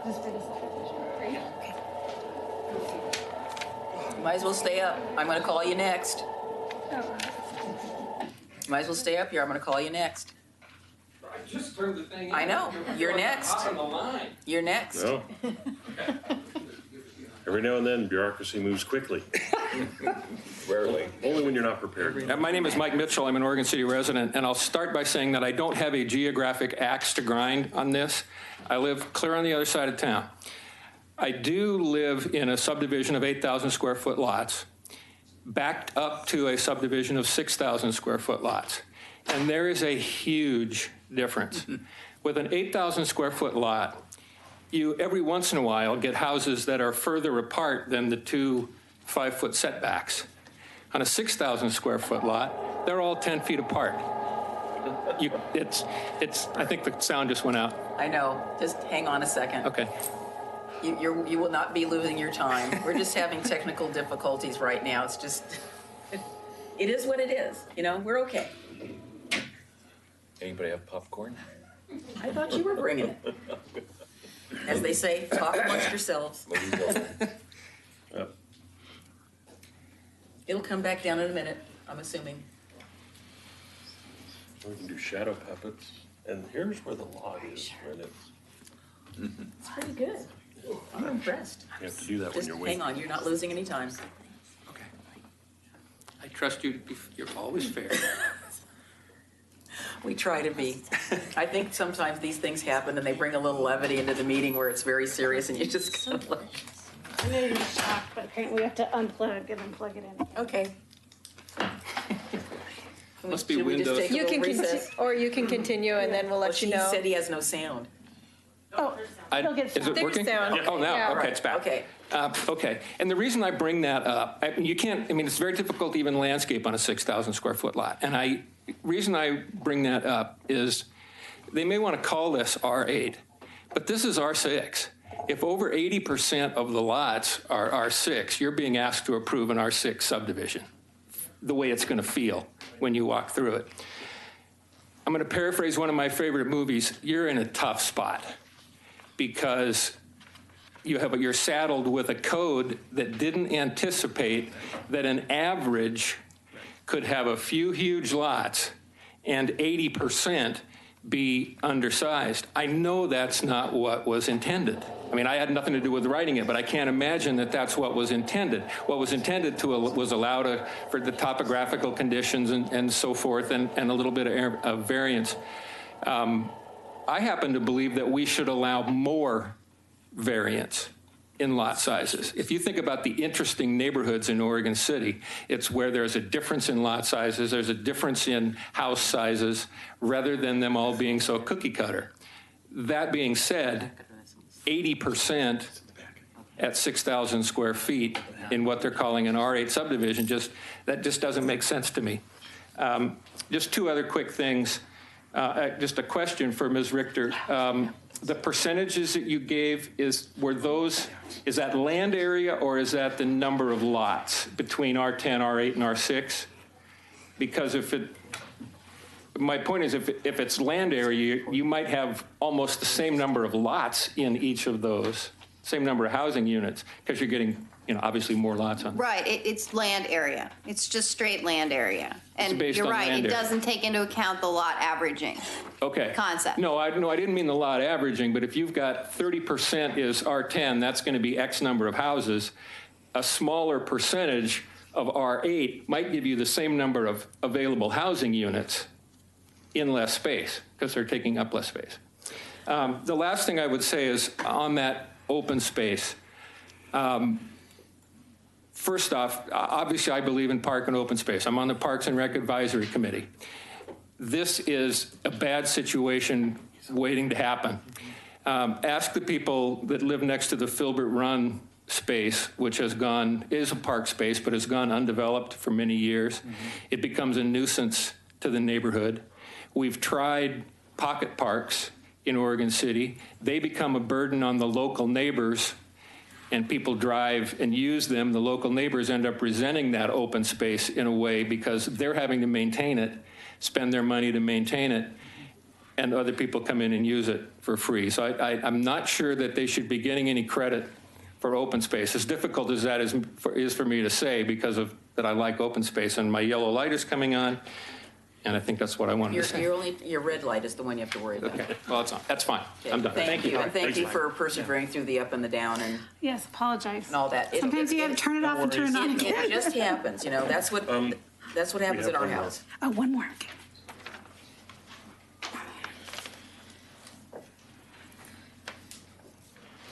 Okay, Brian, come on up. Lovely T-shirt, thank you. Oh, thank you. Yeah. So 6 weeks ago. Commission, thank you. Board, thank you. Chair, and I want to just talk about that open space that the gentleman just mentioned there. I like open spaces too, but to me, it almost seems like it's a Mighty Python type thing. Like, we'll give them some open space. They'll go for the R8 wink, then, nudge, right? nudge, And excuse me? Wink, wink, nudge, nudge. Yeah, exactly. So, a couple things I just want clarity. Do you guys know, or can I ask Mr. Wheeler, has the property been sold? Or is it pending? We can hold that. We can't have Mr. Wheeler coming up right now, so. Okay. So I'm just wondering if it's pending, because it's for sale. I may know some people that are interested. That's not before us. Yeah. Okay. So I want to know if that was pending. Number two, we were talking about the density of housings and stuff like that. That one slide that was up there, the Hazel Creek Farm was the only R10 that was up there. The Ed's Orchard, I believe, was there was a slight, I think there's 4 lots in there that are R10 and the rest are R8. 6, yeah. And 6 and less up there. So if you start going through the map and you start looking at the R10s, there's very few R10s besides our neighborhood, Hazel Creek Farm, where I live. A lot of them, there's like 6 R10s over there. There's like 4 R10s. All the rest are R8s. And so when you were talking, Carrie was talking about creating housing and more, homes available, I guess. Right now on Zillow at zip code 97045, there's 150 homes that are for sale right now in that zip code. So there's homes available. And then just the final thing I have to say is the bowling alley lots, the ones that you could actually land like an ultralight. I don't think those should be considered a lot. I don't think those, I think we're really getting taken advantage of the whole dollar cost averaging of those are lots compared to all the rest of the lots in there. Those aren't actually lots. Those are small farms. And the final thing is that why do we always have to downsize? How come we can't make it like an R20 or an RF? Where someone could have, a llama or a chicken. So we don't have to get up on Hazel Creek Farm, drive down a couple blocks and see a cow. Why not go ahead and just have a small, great little community instead of creating this funnel of everybody trying to get out with, of course, the traffic and everything like that, because there's only like 3 roads to get out on the Central Point. The rest are going through everybody's neighborhood. And that's about all I have to say. Thank you. Thank you so much. West Susan Richter.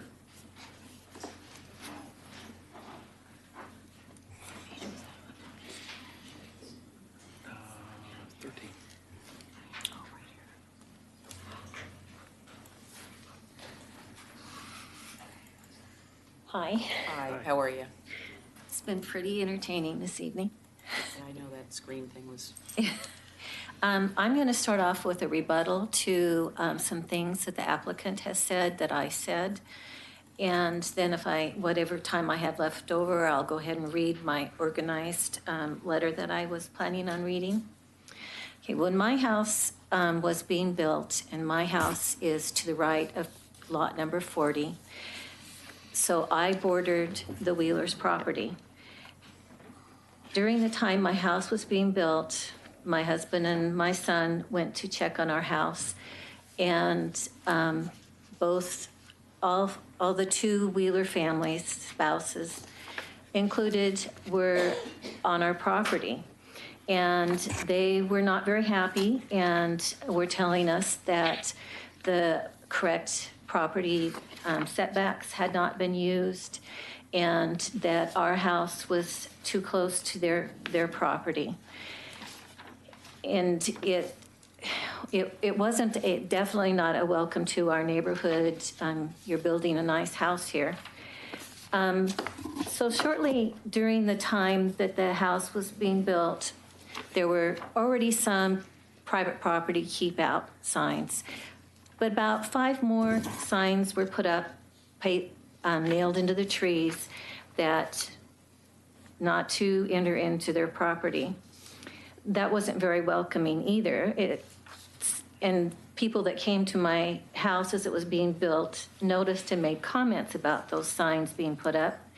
And then there's mostly trees along our borders between the Wheelers and us. And they're all been there for a long time, and they're very big. And so our house really doesn't see much of the trailer property at all. But there was maybe a 10-foot spot that didn't have any trees. And so after our house was built, the Wheelers came and planted, 5, maybe 4 fir trees on that one little strip of property that they could possibly see through and see our house. And so that didn't make us feel like we were very welcome. I always felt like they were not happy with this development going in. Grandpa Wheeler then put up a wire fence along my house property line and their property line. And when my son did on occasion go over into their property playing with his friends, he was in grade school at the time, the Wheelers came over and were very unhappy that he was over in their trees and they didn't want him to be over there.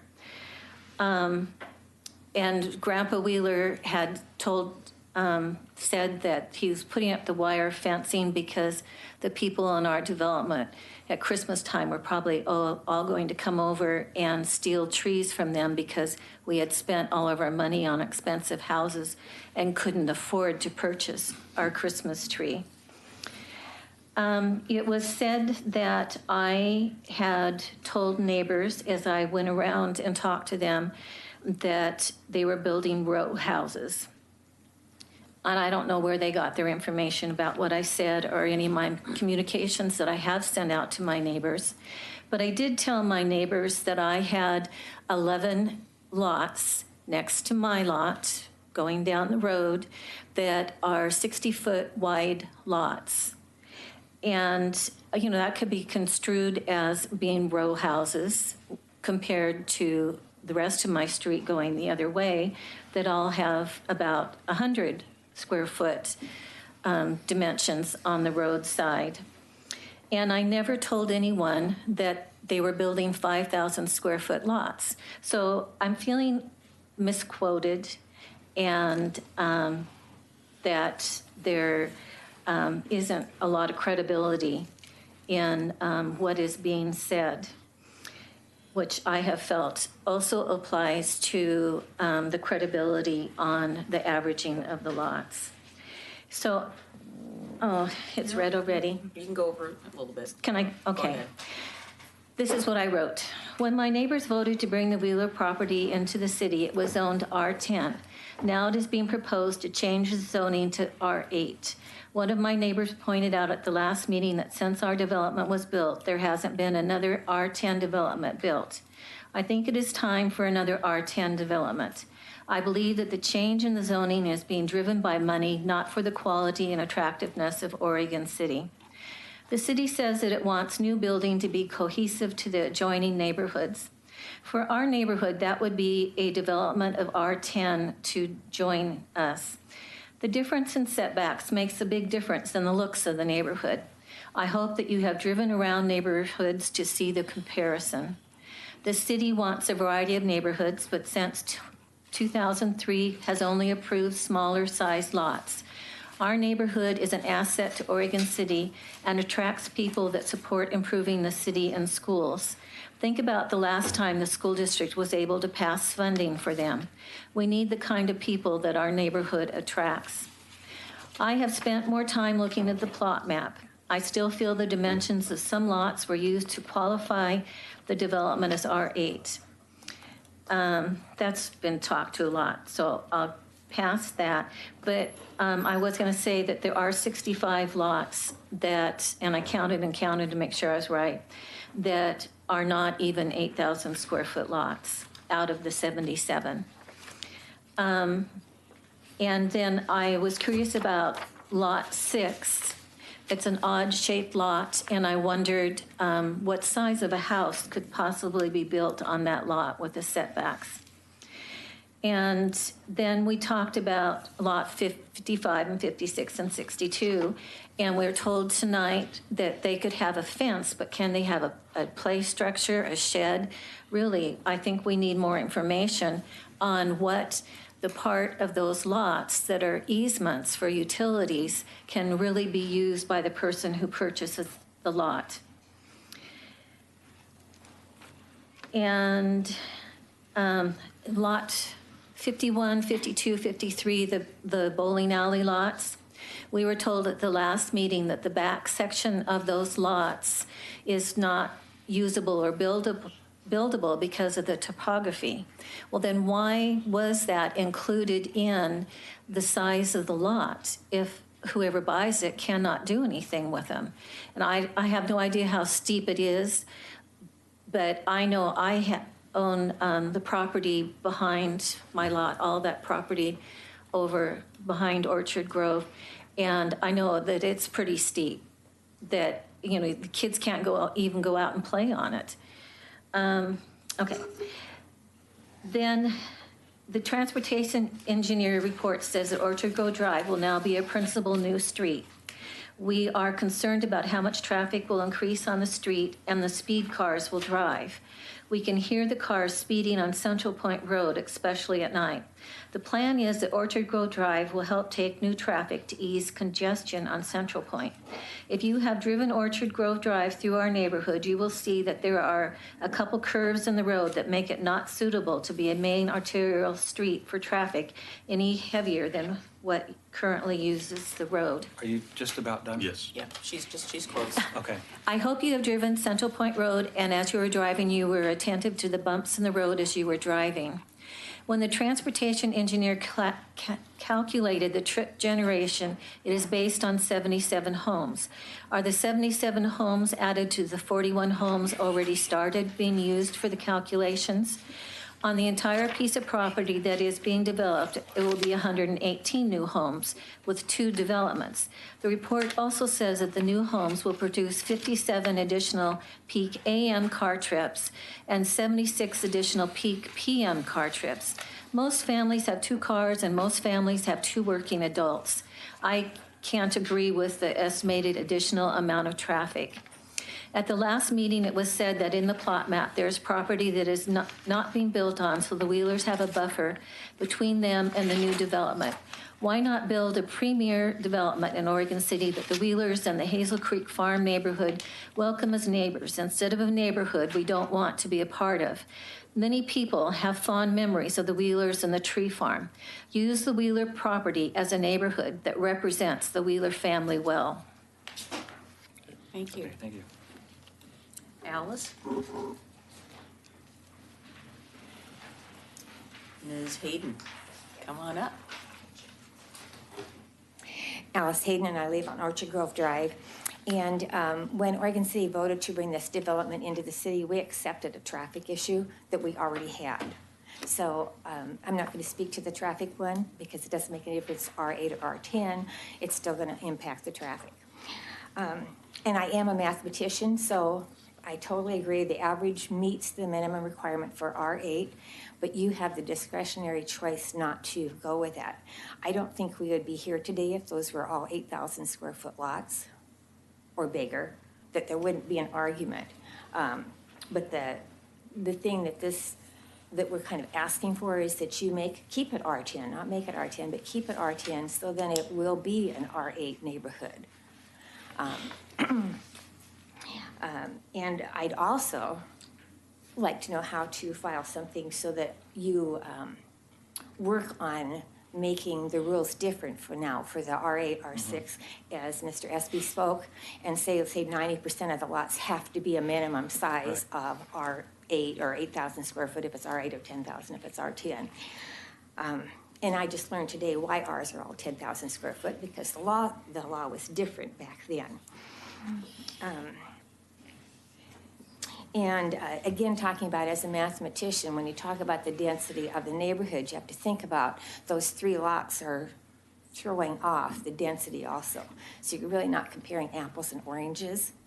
And also when we talked about, again, the mathematics of it, when we talked about 26% were R10 in Oregon City and 17 were R8 and 13 were R6, it would be better comparison if you talked about how many homes were R10 and how many homes were R8 and how many homes were on R6, because it throws it off with talking about the area instead of the number of homes. Thank you for listening. Thank you. Thank you.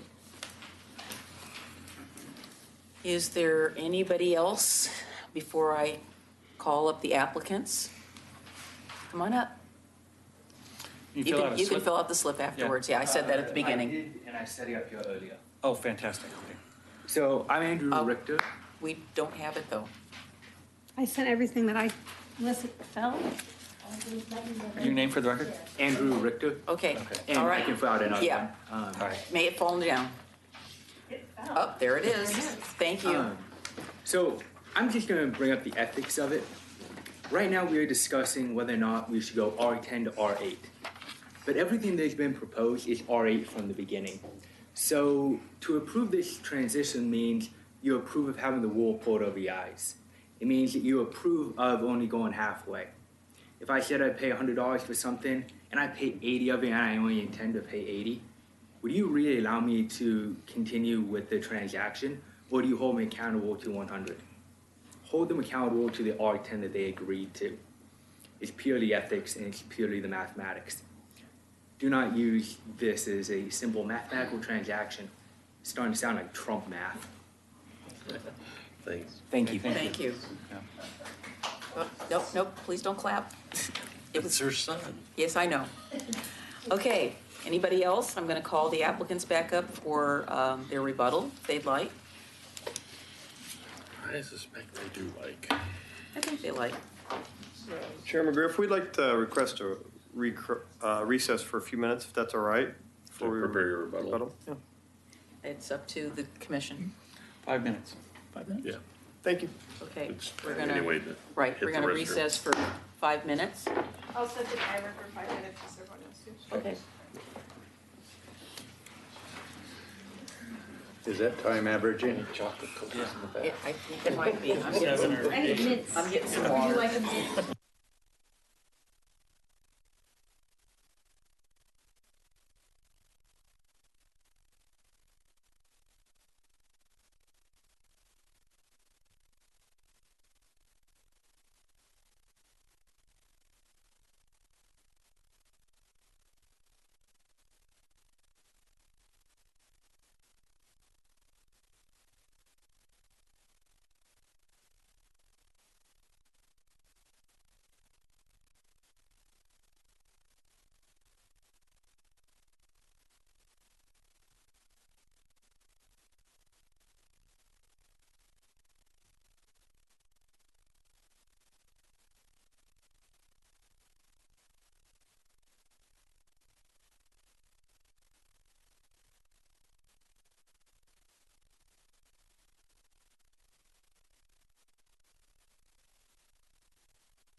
That is a request for continuance planning file CP 170003, General Development Concept Plan Amendment, and DP 17001, Detailed Development Plan for a Safe Place Modular Building.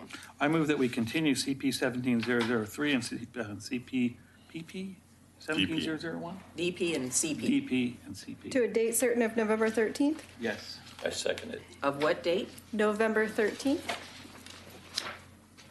Is there a second? I did. Tom Guile, seconded. Call the roll, please. Commissioner Mahoney? Aye. Commissioner Johnson?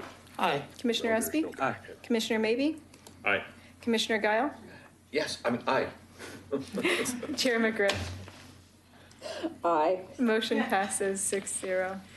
So the item was for Clackamas County. It's for modular for a safe place building. Thank you for your That will be suggestion, Mr. continued to Johnson. November 13th. The hearing will be in this room at 7 p.m. On that date. There isn't anybody here for that. Thanks, So, okay, so we are done with that, and we're back to top of the pops. That's all right. That's all right. We're in recess. We're in Let's recess. continue everything for the next month. I can't think of it. See, now that he's asking me about who Tom Petty is, I can't think of a song right off the top of my head.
technical difficulties and we can't control computers as much as we think we can. So anyway, I will call this back into session and we'll continue where we left off. And Christina, please.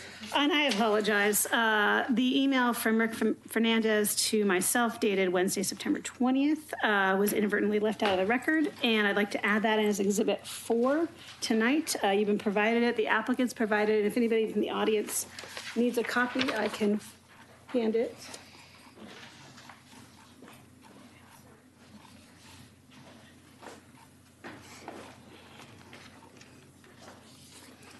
Okay, may I pick up back where I was? You can, we may. All right, Chris. Real quick, it is part of the record, Christina? Yes. Correct. It has been No, entered. it is part of the record already. It is? Yes. Did I miss it? So I didn't miss it. It is under Public Comment Exhibit 2, Petition. You have it sandwiched between a couple of different items just before the petition starts. Okay. Well, we can add it again tonight just Yeah, that's for fine. clarification. But I just want you to know you did get it. Okay. I think we're there. Okay.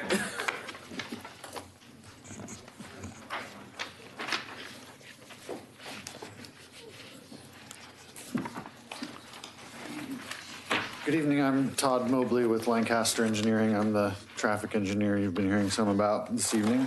We don't have too much time for rebuttal, so I'm going to just take a minute or two here quickly on transportation. I would say if you have questions about the rebuttal, please ask them of us after our rebuttal before the record closes. I just wanted to clarify, in our traffic impact study, we did quantify the impact. It is not zero. We do look at impacts to offsite intersections. And the performance standards we use for those allow congestion. So just because there is congestion doesn't mean it's failing or unacceptable. And the type of performance standards that the city's adopted allow things like waiting through a traffic signal to cycle multiple times to be served. So that, while that people don't prefer that operation, it does meet the performance standards and the system's designed to operate that way. I also wanted to point out, approving new development, people move to the neighborhood and they pay their transportation system development charges, which help fund the new improvements to the transportation system that are considered in the transportation system plan. So in that regard, the transportation system won't get better without new development. It's the new development that helps fund those improvements that actually improve conditions. And in this case, we did find that the performance standards were satisfied, recognizing that congestion is acceptable. The streets will be well within the anticipated traffic volumes for a local residential street. We have done, I think, most of these adjacent subdivisions. We've done a lot of work in Oregon City, throughout the city, and the results we found here were consistent with what we've done over the years, actually. And so I think I'll leave it at that for transportation. I'm Monty Hurley with AKS Engineering. Touch on a number of things here. So starting out, regarding parking, I think Ms. Wheeler, as well as Mr. Durr and Mr. Kelly all commented on parking. There might have been some others. These homes on these lots are going to be 2- and 3-car garages. They're going to have 2 or 3 parking spaces in front of the garages. They're going to have 32-foot wide local streets in front of them, allowing parking both sides. There's a substantial amount of parking on this project. And if Ms. Robertson Gardner would put up the slide that shows the densities for all of the projects there, you'll see that most of those projects have comparable densities, and those projects don't have parking problems. We're hearing about potential parking problems, and you're not seeing it in adjacent neighborhoods that are slightly different in lot sizes than Hazel Creek Farms. We heard a lot about fuzzy math, and the code criteria is right there. R8 is an 8,000 square foot lot average. The 20% is 20% less than that. Minimum lot size in R8 subdivisions is 6,400 square feet. That's what it is. That's your code. There's some discussion about automatic zoning of R10, and when residential land is annexed in, it's comp planned, LDR. LDR allows for R6, R8, and R10 zones. R10 is what the city puts on that. Yes, we're at a zone change for R8. It's within the comp plan. It's certainly not an unintended zone for this area. Setbacks. The R8 setbacks are not 5 foot, no matter what. It has nothing to do with flexible lot sizing or lot averaging. R8 setbacks are 7 foot and 9 foot for the sides. R10 setbacks for the sides are 8 foot and 10 foot. There's 1 foot difference in side yard setbacks between R8 and R10. Regarding the open space, that's public open space. We maintained by the HOA, but there's no intentions, but restrictions on that not to allow the public in there. And will be maintained. It will be a nice place. The Wheelers want to ensure that. The developer wants to ensure that, and there'll be criteria in the homeowners association documents, the CC&Rs, to require that.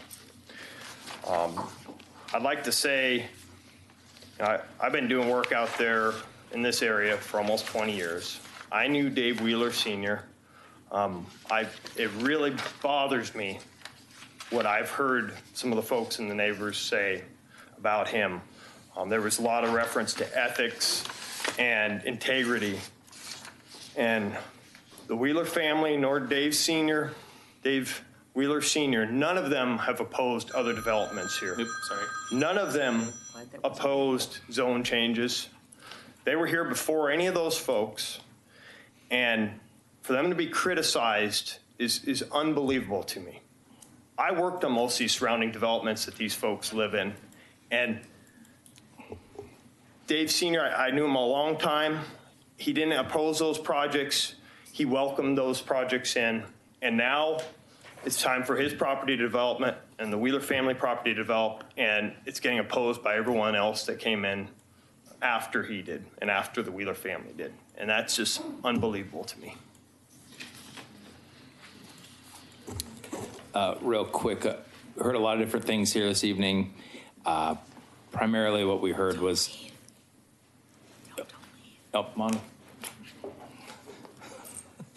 sorry. Primarily what you heard was a disagreement about some of the clear and objective criteria, the subdivision criteria, lot sizes, configuration of lots, widths of streets, parking, all those issues, which is fairly typical. What you didn't hear a bunch of was, other than Ms. Richter talking at the beginning of the hearing about, the approval criteria for a zone change. So I brought those 2 notebooks up here earlier that have all the findings that demonstrate that the criteria are met for the zone change. It was supported by your staff, and the criteria have been met. And there's a lot of evidence in the record that supports that. There's not a lot of evidence that doesn't support that. Thank you. Okay. Are there any questions? No. Well, any questions? Okay, well, I actually do have one.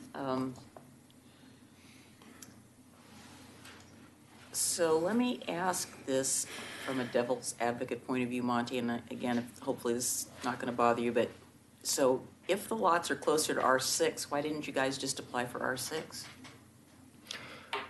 Well, if you remember the history on this area, sure.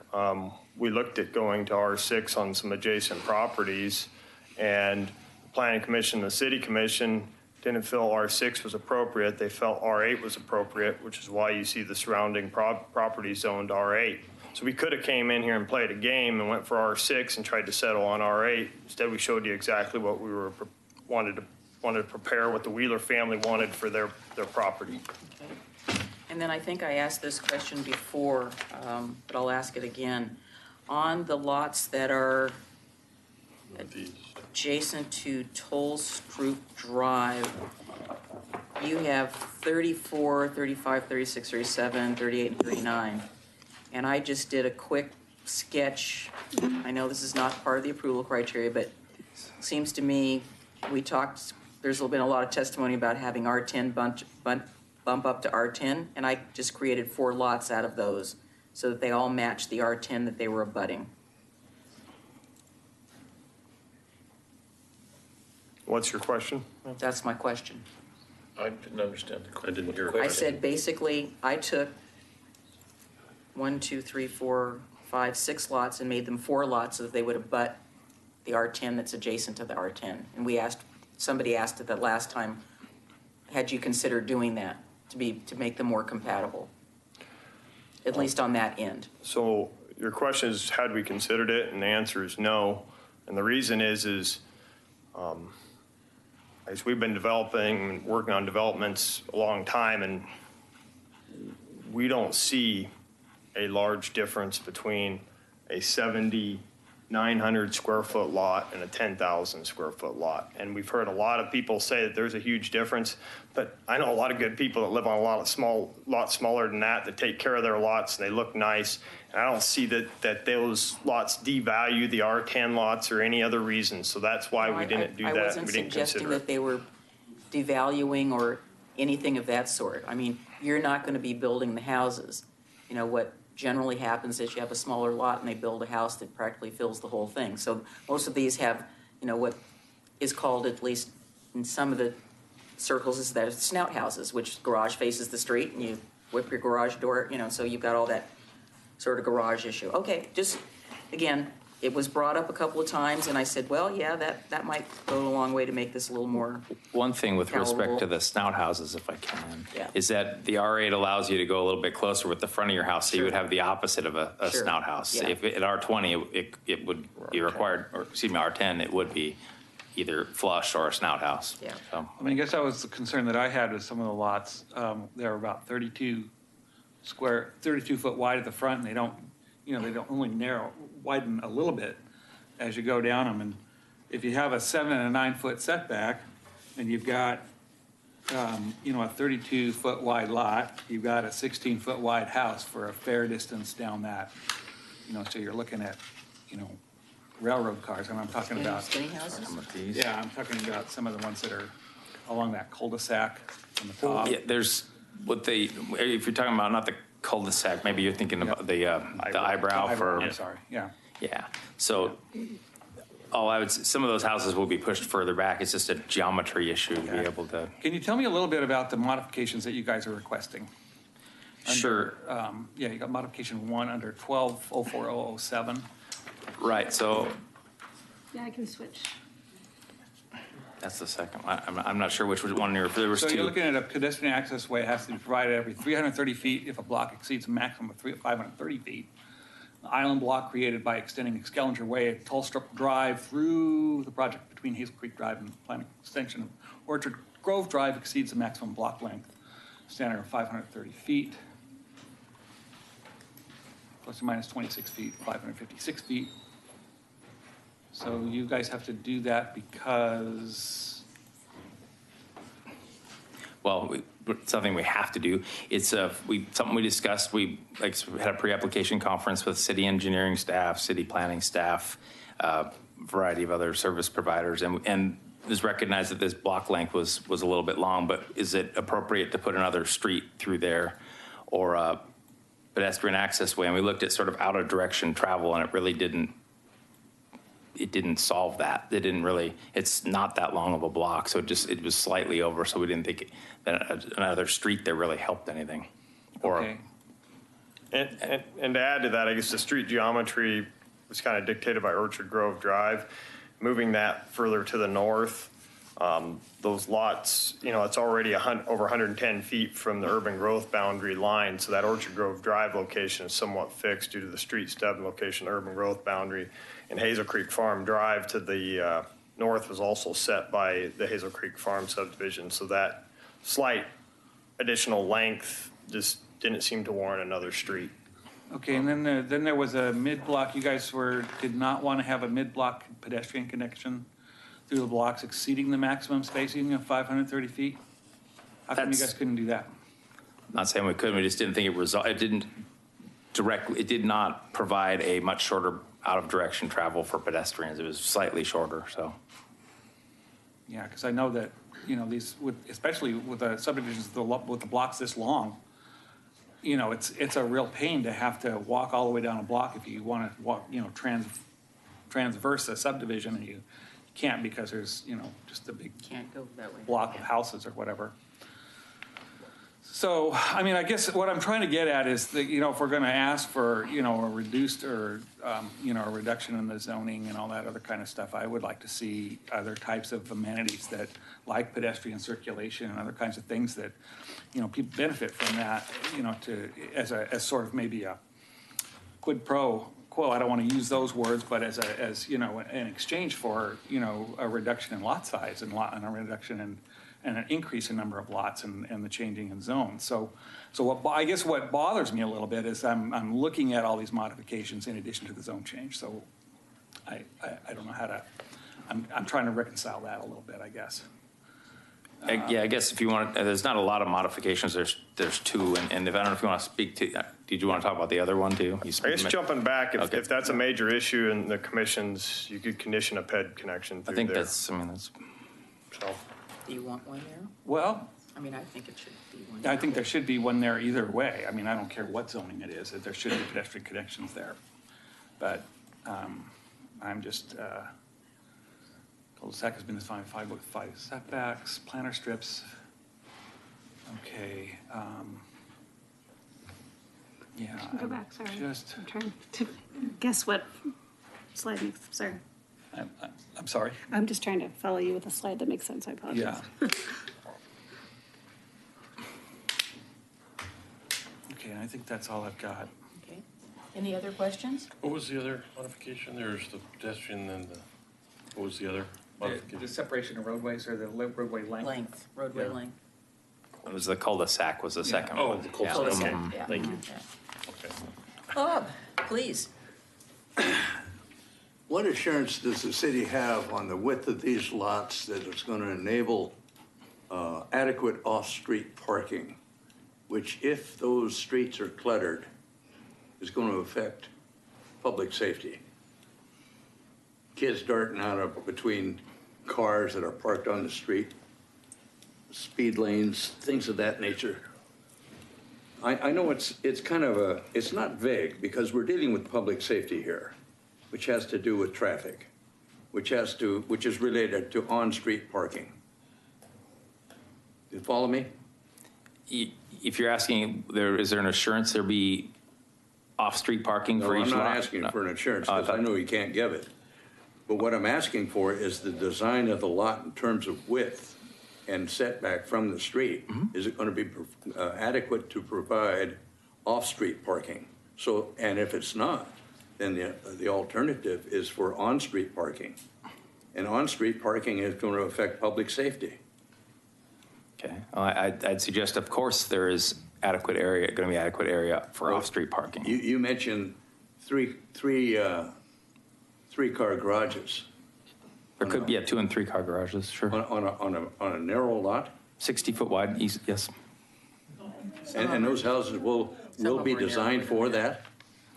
The houses, I mean, we're getting a little bit forward here. There's no houses been designed at this I point. understand that. I understand, but if you project the argument that you're setting forth here on lot size, lot width, lot depth, that all is going to affect whether or not cars can be parked on site. And it's our responsibility to address public safety, at least it's mine. Mm-hmm.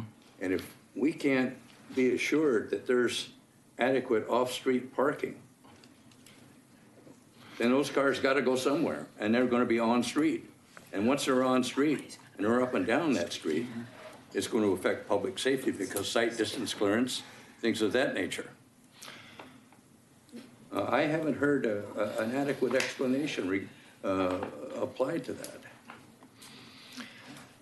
The homes are going to be built such that they're going to have 2 and 3 car garages. 2 and 3 car garages are going to have parking spaces in front of the homes or in front of the garages and the parking spaces in the garages. Streets are designed to 32 foot. That's a local street width that allows for parking on both sides. If you don't like that criteria, it's probably the same as the lot average criteria, then the Planning Commission or City Commission ought to change it. But I don't think that's for review in this subdivision. But Todd will probably address your safety question better than I did. I just want to talk a little about the on-street parking. If people do use the on-street parking, it's our experience in subdivisions kind of this density with streets of this size, there's some cars parked on the street, but it's not full. And even if it were full, the city restricts parking in areas where it would block sight distance or otherwise impact public safety. So even if the street were to fill completely, everybody in the block's having a graduation party in June or something, the street could still function safely. That's part of the engineering review and plan review that goes through the city to get the streets built. So I wouldn't assume that if there's a lot of on-street parking, it equates to an unsafe situation. Well, I just, as an example, I live on a 60-foot right, my property's on a 60-foot right-of-way, and there's generally parking on both sides of the street at all times. You have to be very careful opening your car door on the 60-foot right-of-way. Yeah, I understand. I live in a lot that's just barely under 6,000. But I don't live on a 54-foot street. So anyway, I get where your point's going with that. Yeah, and I do too. I don't mean to discount your point. I just want to make sure it's understood that if there's parking that would jeopardize safety, that's restricted by the city during the plan review phase. So the available curb frontages that are there for parking, you could do so safely, even if it were full. I'd also like to say right-of-way widths and paved widths for parking are different. So a 60-foot right-of-way and a 54-foot right-of-way, that has nothing to do with your actual paved width of your street. I know, I've only got 20 feet of pavement in my street and no sidewalks, so. And you may have a 60-foot right-of-way. Yeah, well, mine's curb to curb, so anyway, no, I want you to know, I appreciate what you said, Todd, about that everything meets the performance standards, and I think as a person who's been in this game a long time, or the whole process, SDCs don't pay for everything. They just pay for a smidgen, and you have to wait a really long time for the fund to get up there. Mike would know, Mike Mitchell, who's gone now, about park SDCs. Takes a while for that to build up. And I think kind of what you heard people saying is that while our plan does say congestion is acceptable, I would have to, I'd say if I stood out in front of Fred Meyer and asked, every other person, they'd probably say, no, it's not acceptable. Because, of course, everybody wants to get to wherever they're going, and everybody else needs to get out of their way. So it's depending on what's acceptable At the moment. So. Sure, I'm just trying to provide. No, I know what you're saying. The separation between public opinion and clear and objective standards. There's public opinion and there's public perception. And like I said, my esteemed colleague, John Replinger, knows that as long as I have been here, I have made comments about transportation. It's just a pet peeve of mine. It just doesn't do everything that I think it needs to do. And I was a part of the TSP and kept asking for additional standards to be put in. So we looked at offsite impacts, because traffic in any place in Oregon City affects every other place in Oregon City. It's not isolated. And so it's kind of, when we do these. Excuse me, Chair McGriff. We have another item on the agenda tonight, and so we'd like to move along. I'm wrapping it up. Thank you very much for your comment. I'm going to be finished in just a second. I just wanted to say that we do have our city transportation engineer who can answer some of these questions regarding traffic if you have concerns. I understand. Thank you. So thank you very much for your comments. I really appreciate it. You bet. Thank you. Thank you. Gentlemen, are we ready to close the public hearing? Okay, we're closing the public hearing. What's your pleasure? One end to the other? Or we can start in the middle, whatever you like. I'll start. You're always starting something. We've had a lot of testimony tonight about the word integrity. And we've had a lot of emotion expressed. And I think the one thing that we've got to address is the fact that I don't think anybody's comfortable with this lot averaging. I know I'm not. But it's in the code, and the applicant has made an effort, I think, to address these issues.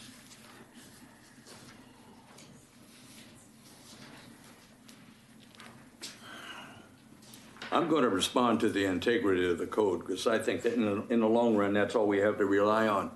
Because if we don't, then let's take this out to the parking lot. We'll finish it there.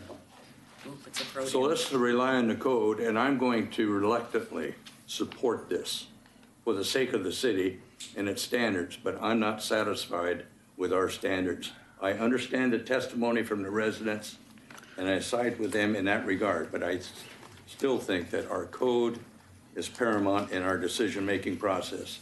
So with that, I'll pass it on to the next. Okay. Well, I pretty much agree with most of what Bob has just said.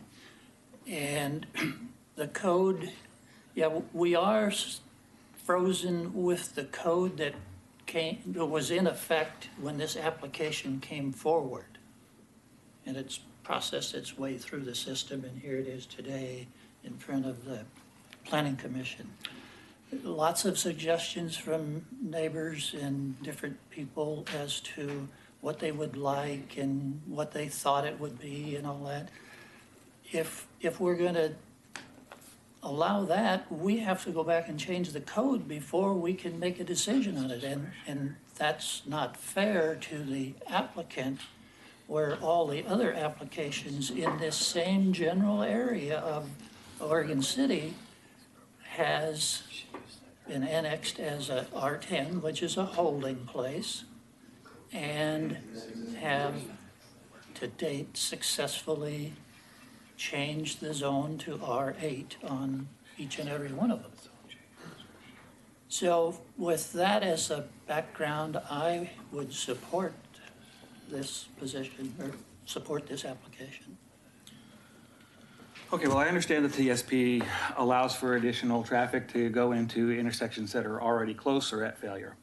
And I understand that development needs to occur and people have their prescriptive rights to build on the property that the zoning designation is specified for. However, I don't think that that gives us the impetus or the excuse or the ability to approve a zone change that will send more traffic to that intersection. Now, I heard a lot of different numbers about how many more units they're gonna send, how many more trips are gonna be sent to that intersection, but in my mind, I don't think that that makes any sense for us to approve a zone change when I don't really see in my mind that when we look at traffic, and there might be some other things in there in terms of public facilities are adequate to serve the site or support the zone change. I don't like conditional zone changes. I'm looking at a sewer condition here, and I know that those are usually attached to subdivision requirements where we're looking at, that they need to put in a pump station, but we don't really know how big the pump station needs to be or what the capacity is or any of that kind of stuff. And I need to see that. I need to see a little bit more information about those kinds of things as well when I'm looking at a zone change approval. So I will likely not support this evening. That's all I've got. Tom? What Paul said. I've been intently, that's why I asked a lot of questions when I came in here. I'm really interested, and I was also listening to the 77 lots versus 74 lots. 3 homes makes a difference. But I also know it makes a difference. I live on a 10,000 square foot lot, but I know it makes a difference. A few thousand feet, a couple hundred feet. I just don't like the idea of putting so many little homes, and I understand the neighbors in there. I know what the code says, but 3 homes between R8 and R10, and almost all of them are going to be R6. I find that I can't support it, a zone change.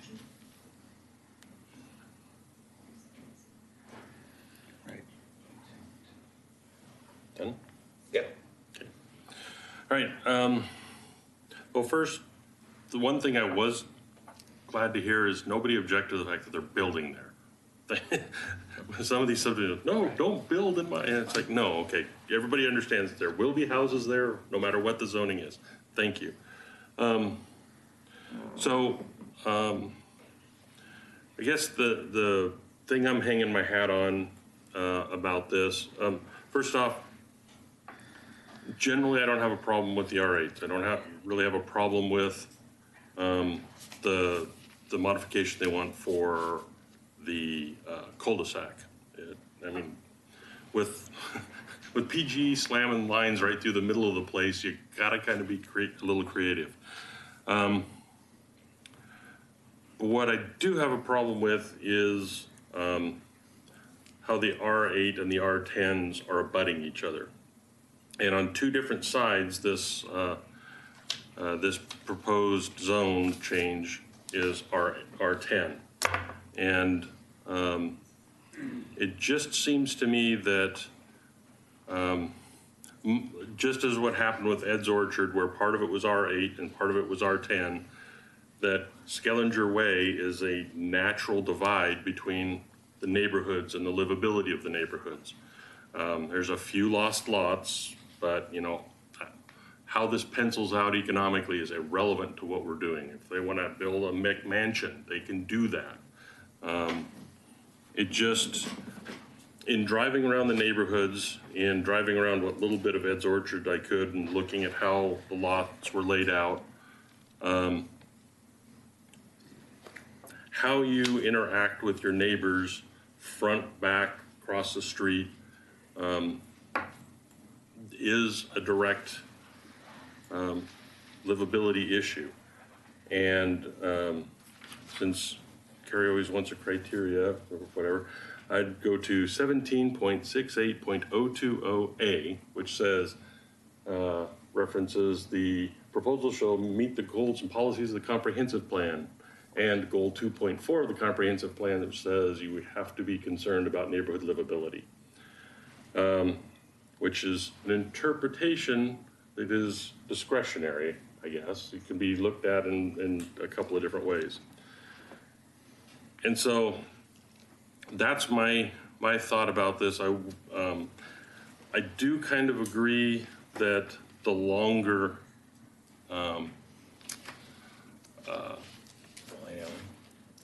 the longer, for the first modification, the longer block, that's what I was trying to say. Yeah, the longer block, yeah, street width. Is, street length.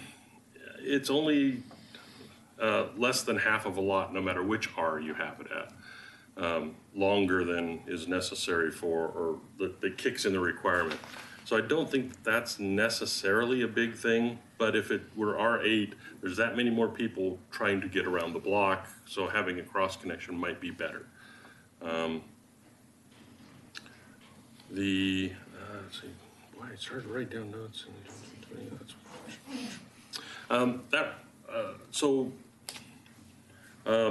Really it comes down to that area about the livability and the connectivity between the neighborhoods. Everything on the south side of Skellinger Way is R8, and that's an R8 neighborhood, and people are already building there. Everything on the north side of Skellinger is almost completely R10, except for a small amount of R8s in the Ed's Orchard, but even Ed's Orchard has a budding R10. So based on that livability, I can't support the zone change. And then the comment that Paul made about the downstreamedness, I'm even a little concerned about building at R10 if we've got intersections, and I know that 5-way is a bit of a problem. We put moratoriums on building because we couldn't handle the flow of sewer. So, why, are we at the point? Well, we're not. But we're fast approaching the point where we might need to do a moratorium on building until we do the roundabouts and the, I don't know how else we can get down off the hill. The hill is what it is. I don't Flying think cars. zip lines down to park and rides. There we go. Yeah. So anyway, it's those two concerns about, the increased pressure on the intersection and the connectivity of the livability that do not incline me to approve the zone change. Wish I'd said that. Well, You can say ditto. I think you said. okay, well, I will say just in closing that I agree with what you said, Bob. I fundamentally agree with what you said, Vern. I did have a concern as well about the condition that puts something off to the future, because we've had many problems with storm drainage and sewer that we said, oh, we're going to fix it later. But that's come back to bite us in the butt. One of my concerns, as you know, obviously is traffic. But I kind of have to look at the adequacy of public facilities and services. And regardless of what our colleagues at the school district say, they're crunched. I know that they're going to be asking for a bond here. I've been hearing about it from people I know that work at the school district. I know it's coming. The schools that we have currently are not adequate. We've got growth going on, and we don't have adequate facilities currently. I also continue to have a concern about adequate police services because I know how stretched they are. I think we can pretty well handle it with fire. Not concerned as much about that. But again, I think your concern about the livability, I do appreciate the fact that the other developments transition from one to the other, and so it makes, it's to me, it's an easy fix. I think it could be done. So that's kind of where I am on that. So do we have a motion? I move that we deny the proposed zone change, and file numbers are. You want the zone TP change is. The zone change ZC 1702. A second. There's been a second. So Carrie, I have a quick question for you, and I should have asked it earlier when we were not in deliberation, but it was mentioned earlier that the applicants had put together both of these, and I kept thinking, isn't there some sort of a risk by joining them if one doesn't get approved and the other, the way this is done is one can't stand without the other. But there is some slight risk, I presume.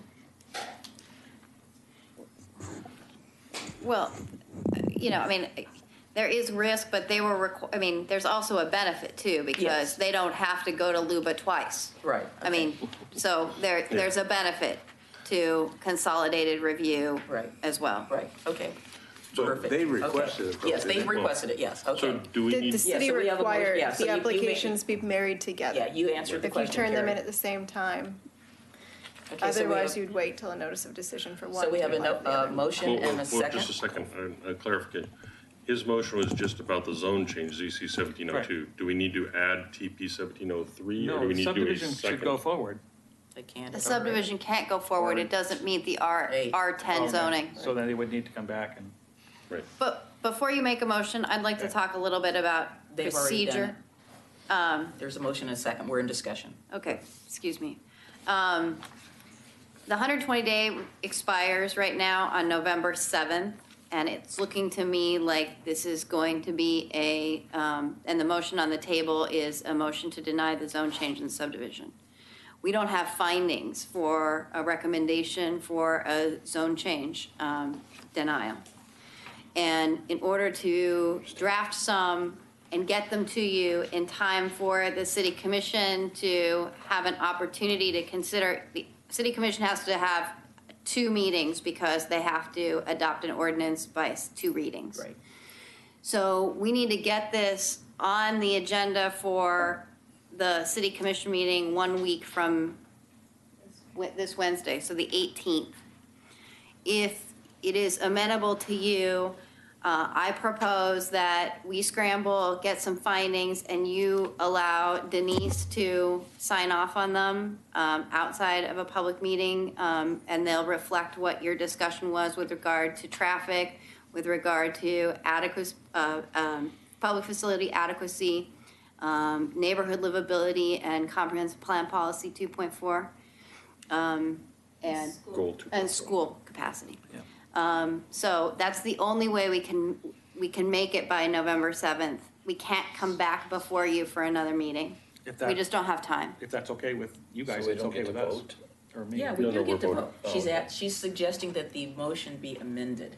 I'm suggesting that the motion be amended to instruct staff to draft findings consistent with your recommendation, and then instructing Denise to, And empowering Denise as Empowering president Denise to approve the findings. to approve them, just because we don't have time. Okay, so we'll move to direct staff to draft the findings and for the chair's signature at a. Whenever they call At me. a date of staff's choosing. It's going to be in the next 48 hours. All right. That's. Okay, so Okay, let me, wait, before you, go ahead. A question I had. The motion is to deny the zone change only? Is And that- the subdivision. And so So you you're need to packaging amend it? Okay, that's what I was. So you're talking about, so both 40 the, both the 48 hours subdivision would be, Before Wednesday. We'll be talking to you tomorrow. The agenda goes out. The agenda goes out on okay, so Wednesday. you may have to amend the motion to have Paul sign them because I'm leaving to go out of town tomorrow, midday. I will be back Thursday. Is Commissioner Espy Unless- available? Unless you He ask, is. unless you I'm send available. it to me, Yep. I can give you the Let's fax have- and the phone let's number. have Commissioner Espy So, do it. Is it okay with you guys if he signs it? Yes. Does anybody else have to review the findings? Well, we're empowering him to be the I know, reviewer. I know, but I Oh, mean, do we get a look at those findings? Normally we would. An email of them or whatever, or? We could send you a copy of the city commission packet or the agenda that'll have it attached, and then it'll go, we'll do this again before the city commission with that closed record. But, so we'll send it to you, so if there's something awry, you can see and tell us before the meeting. So we get back to you with any things that we want to make question it, let's say.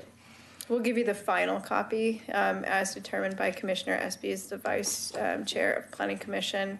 And then if there's some concern, then you can let us know. And then we'll discuss that at City Commission agenda, or City Commission on October 18th. Is that all right? Okay, so Yeah, if you just, said 72, I'd be back, but so just for the record, the motion is to deny TP 1703, ZC 1702, to direct staff to compile the findings and empowering Vice Chair Espy to approve the findings for forwarding to City Council. correct. Thanks, Commissioner Meady. And There's do a you lot of- approve, do you approve the amendment? Yes. Okay. All right, are we ready to vote? Okay, call for the question. All right. Commissioner Guile. If you say aye, you're denying their application. Aye. You're supporting the motion. Supporting the motion, to Yes, deny to the deny. application. There we go, okay. Commissioner Maybe, Aye. Commissioner Espy, Aye. Commissioner Mahoney, no. Commissioner Johnson, No. Chair McGriff. Aye. Motion carries 4-2. Thank you very much for your time, and we're going to go on to our next agenda item. So clear the room fast. And to be clear, the record is closed. Yes. Yes, so just, folks, before you head out the door, so The that commission's gonna, the record's closed, so that means you can't submit any new testimony. If you go to the city commission, And the city commission's gonna hold a hearing on October 18th to consider this. You are welcome to come in and submit testimony, but no new evidence will be permitted.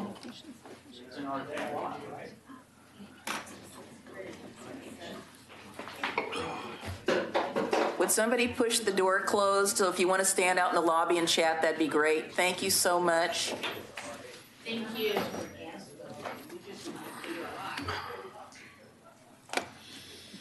What's she doing out there? Who? Lois? She's just gonna go talk to people. No, she's right, the minutes right there. Oh. Yeah, because just a moment. She's presenting. I know. Yeah, you can be really mean to her now if you really want to. You still have to be nice to me. Quiet tonight, just said. I believe in striking when the iron's I hot. just said briefly what I. Before we move on to the next agenda item. For the record, Hang on, guys. Bob's talking. What happened here tonight is a good example why our comprehensive plan needs an update and review. We do not have the tools available to us to address these things adequately. Enough said. Okay, that will be in the, I hope that will That's be in for the the minutes. record. Yes, That's that's for the record, and I hope that will be in the minutes. Just a second, sorry. Boy, it's just not your night for It is technology, not is my it? night for technology. Look, I have no qualms about it. I mean, it is what it is, so believe me, we are not upset about it. We can't control it. I truly believe they're sentient beings. That's been my I know. understanding. It's whatever, They know. the computer things gods to are not They with us know. tonight. I was military, I Okay. understand gremlins. I think they moved over from the library. Chair McGriff, Yes. since there's nobody in the audience, and I believe that all of the I wasn't planning people on are reading here. it anyway. I don't think you need to read the 197-762 disclosures, but you do need to poll Yes, I the will. commission. Yes, I was Thank going you. to ask them if I could dispense with reading it, and I would just get to the point to ask if there have been any site visits, ex parte contacts, or anything you would like to declare. So let me open the public hearing for this item. We're going to open the public hearing for PZ 1701, ZC 1704, SP 17114. And may I ask, gentlemen, if you've visited the site, have any ex parte contacts or anything that you would like to declare? Tom, Nothing? Oh, did you visit the site? don't even know where it is. No, I know where it is, but no, I have not visited the site. Visit the site, drive by it on a regular basis, and actually used to work in the building. I ride by the site on my bike just about every other day. I drive by the site almost any day I go any direction. That too, yeah. But did you visit the site? No, I did not visit the site. Are you familiar with the I site? was to National Night Out near the site. Near there, okay. Yeah, I've been at that. I go by the site on a daily basis, cussing and swearing that intersection every chance I get. Okay, that is noted for the record. Can't blame me. And I guess I am the lone person. I actually visited the site. I got out of my car. I walked around the site. I'm very familiar with it. I know that the Montessori school is currently there. I had been to the building many times when it was the Educational Service District. I'm very familiar with the building and the lot. I have not had any ex parte contacts with anybody regarding it, other than, I think I asked Laura the why question, which I'll get to later. So that was an ex parte contact. All right, well, I did present this 2 weeks ago, but I'm going to just go quickly through just to, and Commissioner Espy was not there. So this, again, is a consolidated application with a comprehensive plan amendment, a zone change, and a minor site plan to the existing annex building. Let's see. So Mount Pleasant Annex is at 698 Warner Parrott Road, and Mount Pleasant School is at 1232 Lynn Avenue. So the area with the star is the subject building on the property that we are really looking through the site plan design review, but the zone change and comprehensive plan map amendment involve the whole site. So once again, approving a comprehensive plan amendment, a zone change, and a minor site plan and design review. Normally, the minor site plan and design review, like the subdivision, would be a type 2 process, but it's coupled with this type 4 process. There is a comprehensive plan amendment from medium density residential to quasi-public, and R10, R3.5 to institutional. I'm going to bring up John Replinger to come to the dais to explain the trip cap that's been put on this, because the zone change is for the whole site, and this is just a tiny piece of the puzzle. The staff has recommended that, for the most part, as part of this zone change, there is a trip cap that looks at the transportation impact of the existing school and annex and does not allow any new uses that exceed that being either through business licenses or development applications, unless it comes back to the Planning Commission with a remedy. So any new development applications will need to meet this trip cap or come back to you. So before he starts, let me ask my procedural question. So if this is for the entire site, why is the application not being submitted by the Community Development Department and the Police Department? Since we know that that is I know that that is the future use of the site.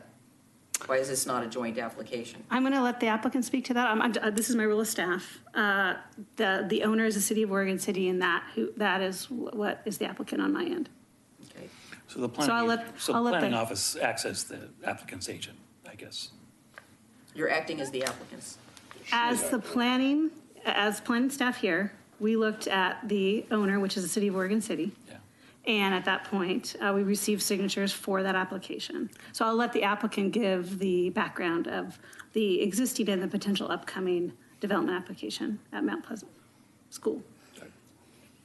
So, Chair McGriff, commissioners, as Christina explained, it's a multi-part application, and one of the key factors has to do with the zone change. Now, normally, we require the applicant to address the maximum permitted use under the proposed zoning, compare that with what's allowed under the allowable zoning.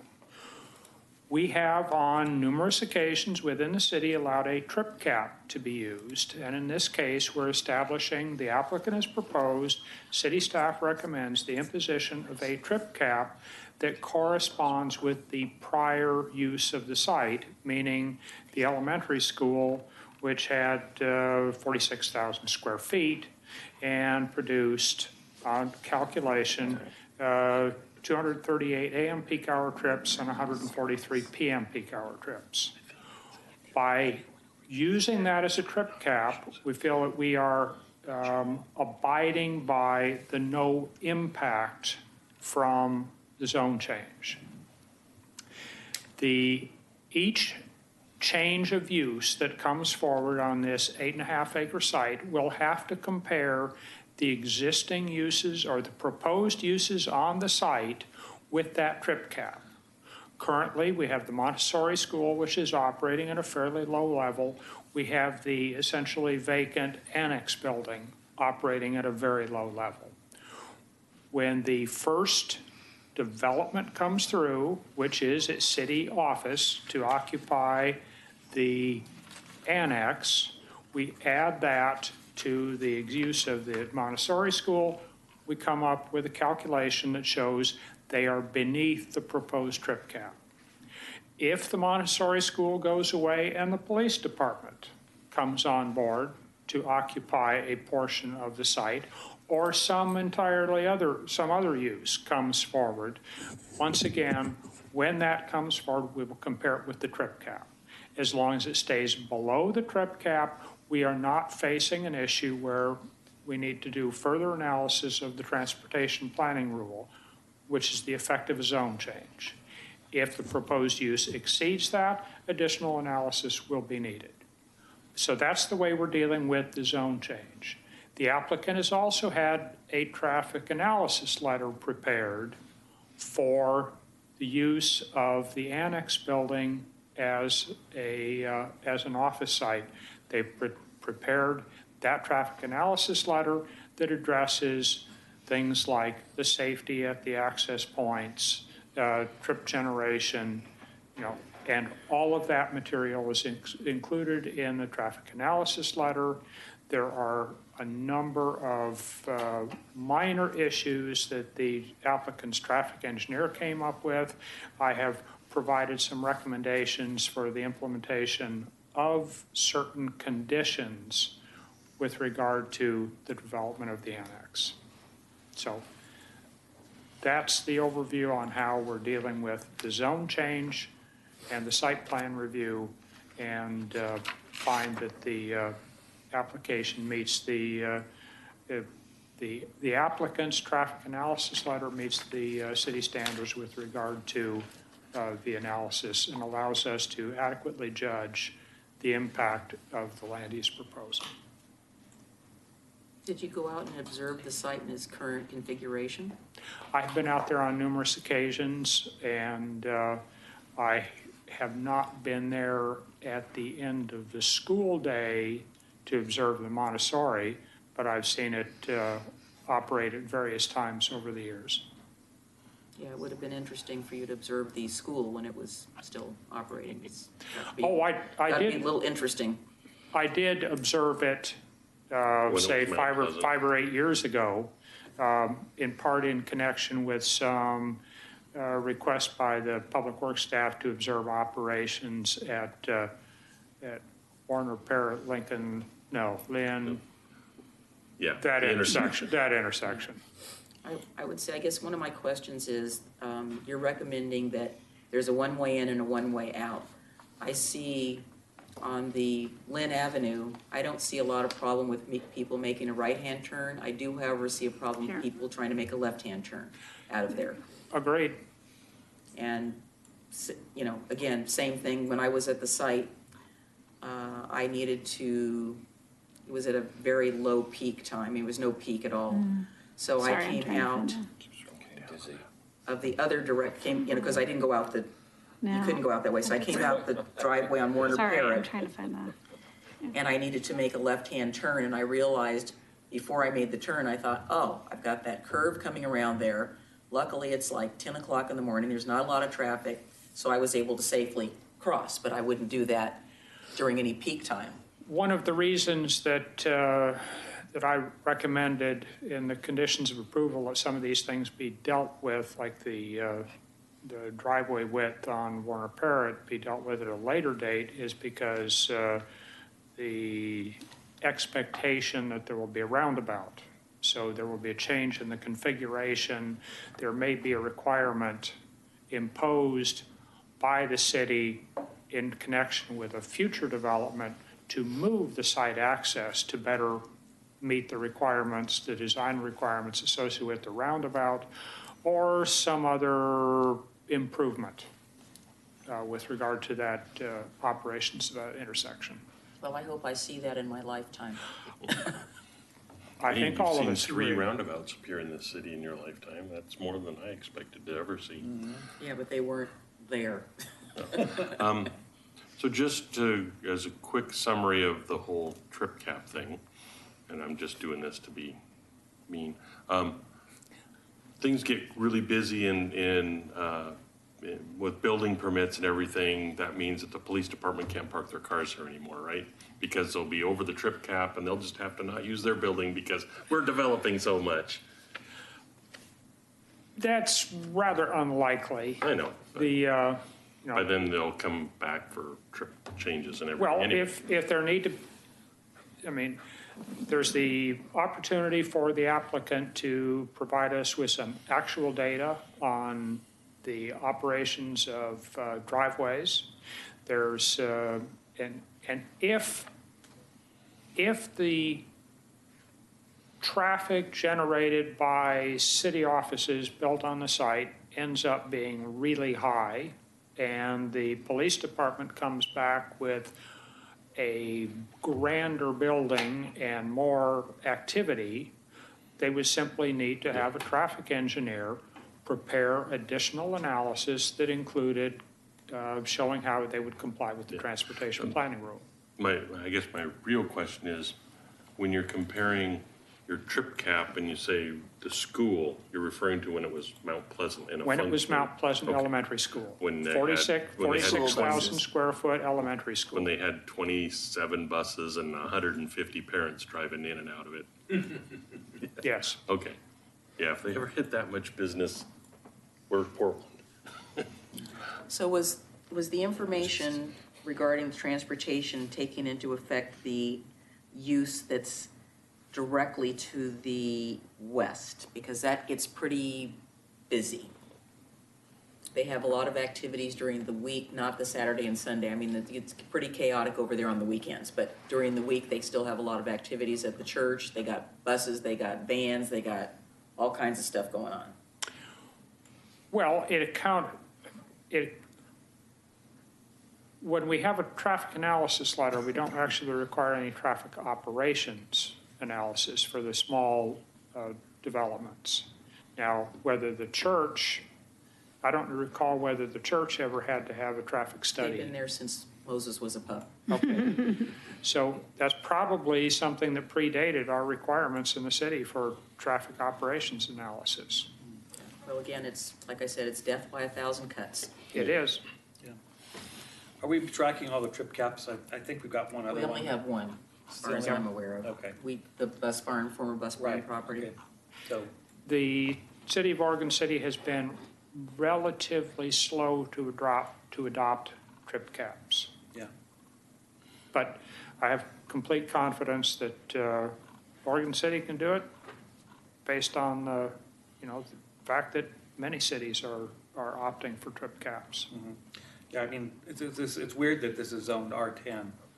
No, I don't think with it's the use weird. that it's there. It's usually, I don't think that's weird. usually at all. there's a public functions type designation for schools and other kinds of. Schools have always been other kinds of conditional things. uses Here, in yeah.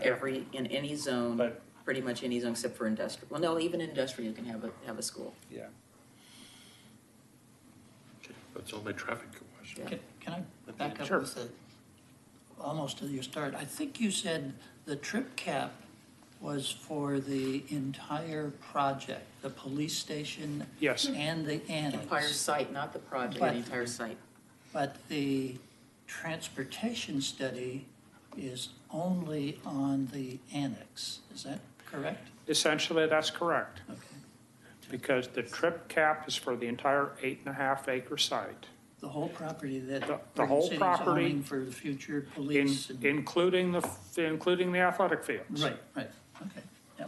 I mean, that's what got us into the issue that if all of the athletic fields were being developed, that could really push the total amount of traffic Potential is there. yeah. potentially, and analyzing the most intense development for an 8.5 acre site would completely blow the analysis, the operations analysis for a major part of the city. Right, and that's I believe that's correct and true, the way I perceived it.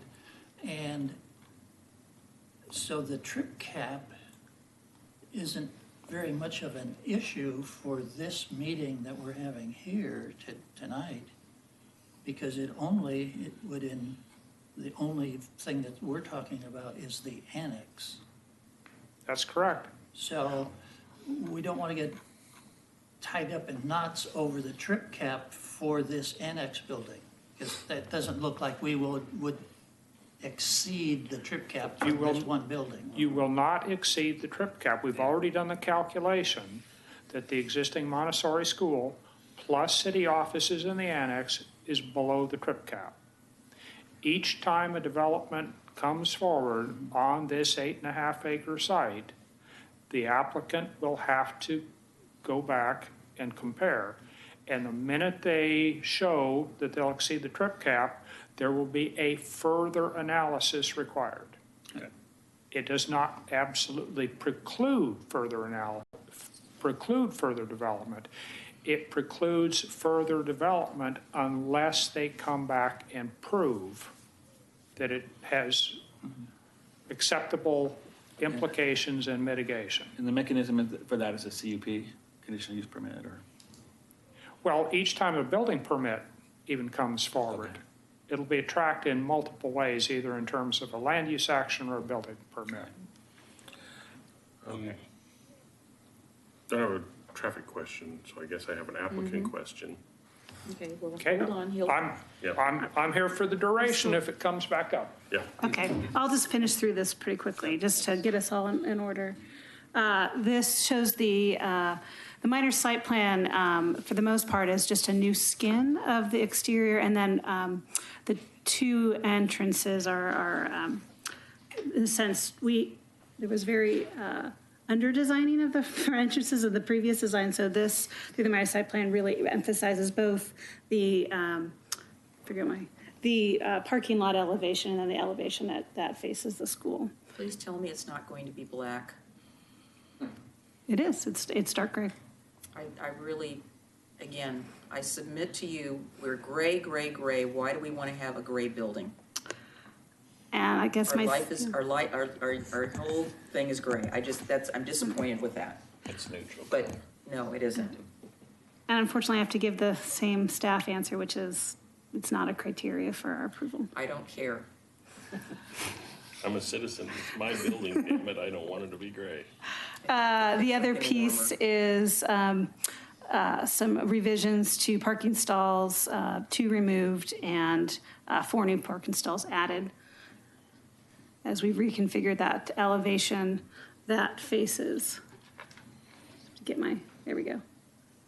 That faces the parking lot. Landscaping will be added in the parking lot area that's just related to the annex, as explained, because of the larger application that would come in for the school and also the roundabout. The project area is just around the parking lot related to the annex. Thanks for the thumbnails, that's really helpful. Okay. Look at all those cheerful colors. I know. So this is existing. And So the top one is kind of what you'd see as the front as it faces Warner Parrott.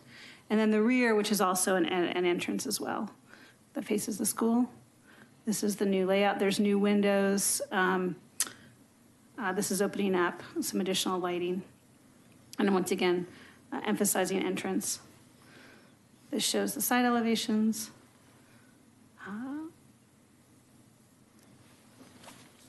And then here's the interior layout.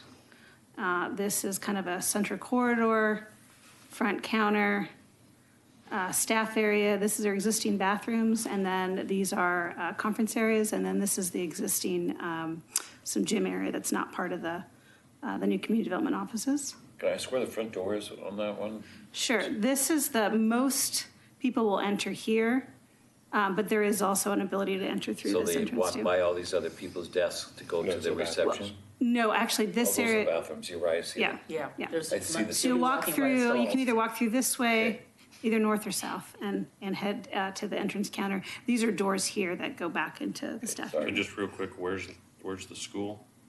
The school is Okay. this way. Got it. And this is down to Warner Parrott. And then Lynn Avenue is right here. Yeah, no, that's fine. So these are the criteria for the zone changes we saw in the last application. And for people, even though it's not applicable, some people like to get understanding of the interior. So I will show these context photos, though they're not part of my site plan design review criteria. This is the existing entrance hallway, that main corridor. This is the 2 existing classrooms. There's classroom 1, classroom 2. There's the gym. And I will go back to the zone change criteria. So at the same issue as last time, staff believes that the applicant has met the comprehensive plan criteria, A through D, and has provided findings in the staff report that staff has concurred. And so at this point, I'm available for questions, and I know the applicant is available to make any comments. And I don't know if Assistant City Attorney Carrie Victor wanted to say anything. Okay. I don't have anything. Wait, I have, Go ahead, just jump I right guess, in. applicant questions, so Laura. Jump right in. Okay, first, can we get did you have a map of the site, the before and after zoning? Oh, yeah, at the very beginning? Yeah. There we go. What's happening with the little brown piece? Good evening, Laura Tarway with the city, in Oregon City. So this is an interesting site, right? We were kind of talking about the zoning and the comprehensive plan designation. So a majority of the site has a comprehensive plan designation of quasi-public, but the zoning is still a majority R10. So that little brown piece retains an existing comprehensive plan designation of medium density residential, and then the associated zoning with that is R3.5. Are you asking why that piece exists? Yes, because there's no way anybody's building apartments in your parking lot. So it's city-owned property. Yeah, the piece is a little odd. It was, when we created the intersection there, it was sort of a remnant of where the road used to go through. Mhm. You could imagine I Warner remember where the Parrott road going used to go. straight to hit Lynn, yeah. So that's how that got created. So why isn't it just being absorbed into your QP and going away? It is. That's what we're proposing. But We're it says that proposing. you're proposing it's going to turn into MR. No, that's the existing. So those are the existing zoning designations and the existing comprehensive plan. We want to change the top, the whole thing from MR to QP, which is a public, quasi-public designation, which is why it is applied to the school. That's not what that picture says. That picture says you're going to have QP and MR inside your picture, inside your 8.5 acres. That's the existing comprehensive plan designation. That would be the other one that says it's R10. That's the existing zoning designation. So one is comp plan, one zoning. That's what it is right These are now. existing maps. What we're proposing, thank you for that question, that was good. The existing comprehensive plan designation is, is what it shows on there, which is majority quasi-public, and then medium density residential. We're proposing to change the whole thing to quasi-public, so a little bit of a comp plan amendment, and then the whole thing, we're proposing to get a zone Okay, change. so the comp plan amendment is to turn the MR into QP. Yes, yes. And then the zoning will become I. Yes. Okay. The whole thing to institutional. Institutional is the zoning designation associated with quasi-public, so it's a that's little fine. I bit just odd that wanted- it's R10 anyway. Because scrolling through your stuff and everything, I just see that, and it's like, why are you leaving this little tiny unbuildable piece that, so, okay. Yes. So it's gonna go away, it's all gonna become blue, and then it's gonna get a great big eye plastered over the top of it. That's what we're hoping for. So all of this application is to do, the purpose of this application is to relocate the Community Development Department to the annex. In order to do that, that's where the zoning designation, the comp plan designation come in for the whole site. And then we also have some minor exterior alterations for just the annex building. Those we could have done outside of this hearing process, but we decided to group them together so we have full transparency for the public, and we're kind of packaging everything all together for the commission. So it is unusual for you to see this minor site plan design review too. Typically, it's something that we would do over the counter for the most part, unless it hits more than 75,000 exterior building improvements. So that is the purpose of this application. I know there were questions about the police facility. And so recently there was an approval on the ballot to have a public safety building in this location. And so I know that they'll be going through a long public process to work through what the details of that would be. We don't know what they are right now. This zoning designation would allow that public safety facility to occur through a conditional use. And so you'd want to know what those details are to really figure out what the impact of that is. That's why we're not doing anything with that at all, because we don't know what the community impact is, because we don't know what it looks like or where things are going. So that's why we're a little bit separate, and our timing is a little bit different. We're currently in a lease, and our lease is up at the end of April. Yeah. I wish it was August. Got all that, no problem. I guess, here's the part where I'm gonna just pick on you as the head of community development. This is a comp plan amendment. Mm-hmm. It's going through fairly quickly and fairly simply. Why isn't the wetlands in Kenema, which is a comp plan amendment, going through very quickly and very simply? Yeah, there are different processes. Thank you. I approve that. I am appreciative of that question. So there's a different, just for context for the viewing public, the question is about a wetlands in Kenema, which is a separate site. We found a wetlands on a property that's not within our natural resource overlay district. And so staff had identified that we would go and amend that. And we did a little bit of research and found out that it's complicated. Usually things with natural resources are always very complicated as far as how many maps you amend and how that works with Metro and things like that. So that is on our work plan. We found that, 4 months ago, 5 months. It wasn't. Yeah, it's not. It wasn't it's been extreme long around for time ago. years. Yeah, we have. So from the staffing perspective, we have had an employee move out of state, and so we were down staff and we had to advertise. And so we recently advertised and filled 3 positions. So we've been really busy. As you can see with the number of applications that have come before you, the number that haven't come before you is incredible. So yes, we haven't done that yet. It is on our list. I understand it is a priority of the Planning Commission, but we have also identified to the City Commission that we would do that. So we've done this first because we need to move. And so in order to move, we need to have the zoning correct, and we want to go through a really good, open, public, transparent process to do that. And we could have done the exterior alterations beforehand, before all this, but we wanted to be as clear and transparent as possible. We don't want to see anyone getting a new roof without this zoning thing, thinking, oh, they've already made their decision.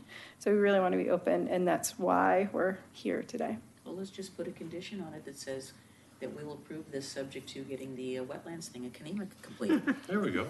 Yeah.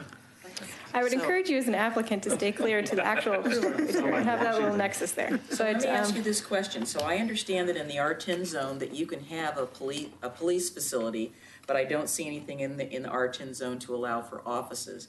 Exactly. It's interesting to me that in the I zone, that you have to get a conditional use permit to put in a fire station, but you don't have to get a conditional use permit to put in a police station or an office.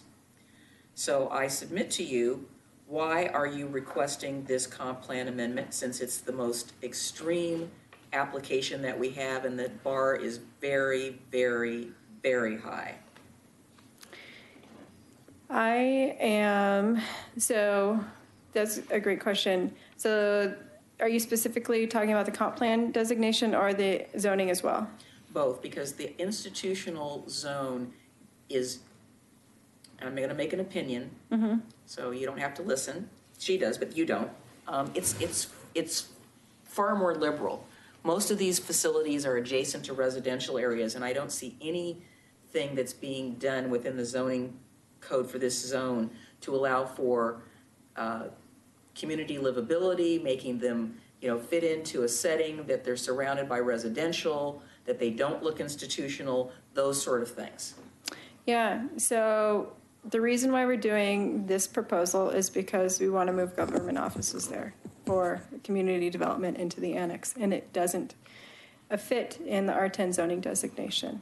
The majority of the site is already quasi-public. It's a site that's owned by the city. Personally, I love the location for community development because a lot of our customers are served in this area. So this is a central location as it relates to community development. You saw earlier tonight some applications in the South End area and up on the hilltop. We do have a lot of customers from there. This site is good from our perspective because it's on the transit line. It is near you can see mixed use to the south and multifamily. There are a lot of uses there right now. A lot of actually institutional uses, right? There's churches and schools and things like that. But they require an additional level of review, so you could have applied for a similar use, since there already was an office there with the Educational Service District, and you're having an office there. I want to be as open and transparent as possible. I want to do the right thing, right? An institutional use of government, a government office makes sense in an institutional use. I don't want to do any tricky. There wasn't. But no, I really appreciate that. We want to take the hard road because we want to do what's right for the city, and we want to do it in a very open and transparent way. Gentlemen? Also, I think the color turns a little darker on this. We haven't picked an actual color yet, but it was going to be dark gray. Just don't pick dark gray. This makes it look really dark because of the background. Are we ready? Yeah. Indeed. Well, the other person sitting there, would you like to say something? Thank you, Commission. My name is Matthew Crawford. I'm an architectural and engineer technician at ZCS. I work for the client, and I was a designer on this project. With regards to the project, we did look at the building for its structural integrity. We analyzed the seismic lateral system, reinforced the building in those regards. That's about all I have. ZCS helped us a bunch at the very beginning when we were trying to decide if it was a good idea to continue to pursue this. They did a structural analysis that let us know that the bones here are strong. There's just subject to deferred maintenance, which a lot of institutional buildings are, yeah. And so that's where the new roof, the new siding and things like that come in. But it was good for us to know that this structure is worthy of investment, and it's cheaper for the city in the long run to maintain our existing resources and put money into what we have rather than go build new buildings and things like that as far as our needs for community development. Real quick, before I make a motion, what's your current square footage? What's it going to be? It's about the same, Okay. minus the gym. Okay. So the gym area is a little bit of a room to grow. So the total square footage of the annex is 6,850. Our square footage is almost exactly the same. It's a little more than 5,000. And so actually the configuration is kind of similar to ours now, where we have offices on one side and the conference room and the lunchroom on the other. So we're taking all our existing furniture. We're going to use what we can. The budget seems high, but when it comes to construction, it's not very high, and we want to use our resources. It means it doesn't fall over in an earthquake. It's a good money. So it's not gold. We're just taking we're capitalizing on our existing resources. Okay. I'd like to make a motion. Excuse me? As soon as she's done. Excuse me, I'm sorry, because I don't have your slip. So what is your first name again? Matthew. Matthew. So humor me, Matthew. Could you make it less gray? Would there be an opportunity to pick a color palette that's less gray? I kind of like it, actually. Sure. I'm just asking. I just said humor me. I said humor me. I don't think you got a good representation of it from this screen.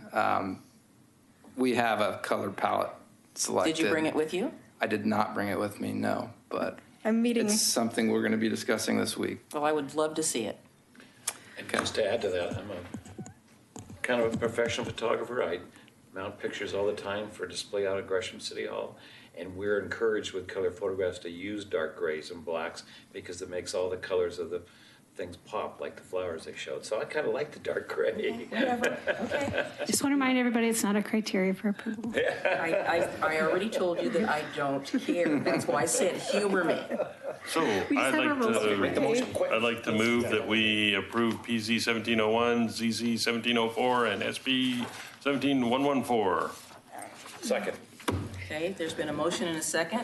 Is there anything else before we call for the roll? So call for the roll, please. Okay. Commissioner Guile? Aye. Commissioner Baby? Aye. Commissioner Espy? Aye. Commissioner Mahoney? Aye. Commissioner Johnson? Aye. Chair McGriff? Abstain. Okay, motion passes. You and your colors. Okay, so there's no further business before us, and I would like to respectfully skip communications again because the hour is late. Can I have a motion for adjournment, please? I motion to adjourn. I move, we adjourn. I move to adjourn. I motion to. Is there a second? I motion to. Second. Okay. Is there any abstentions? Okay, we are adjourned. Thank you.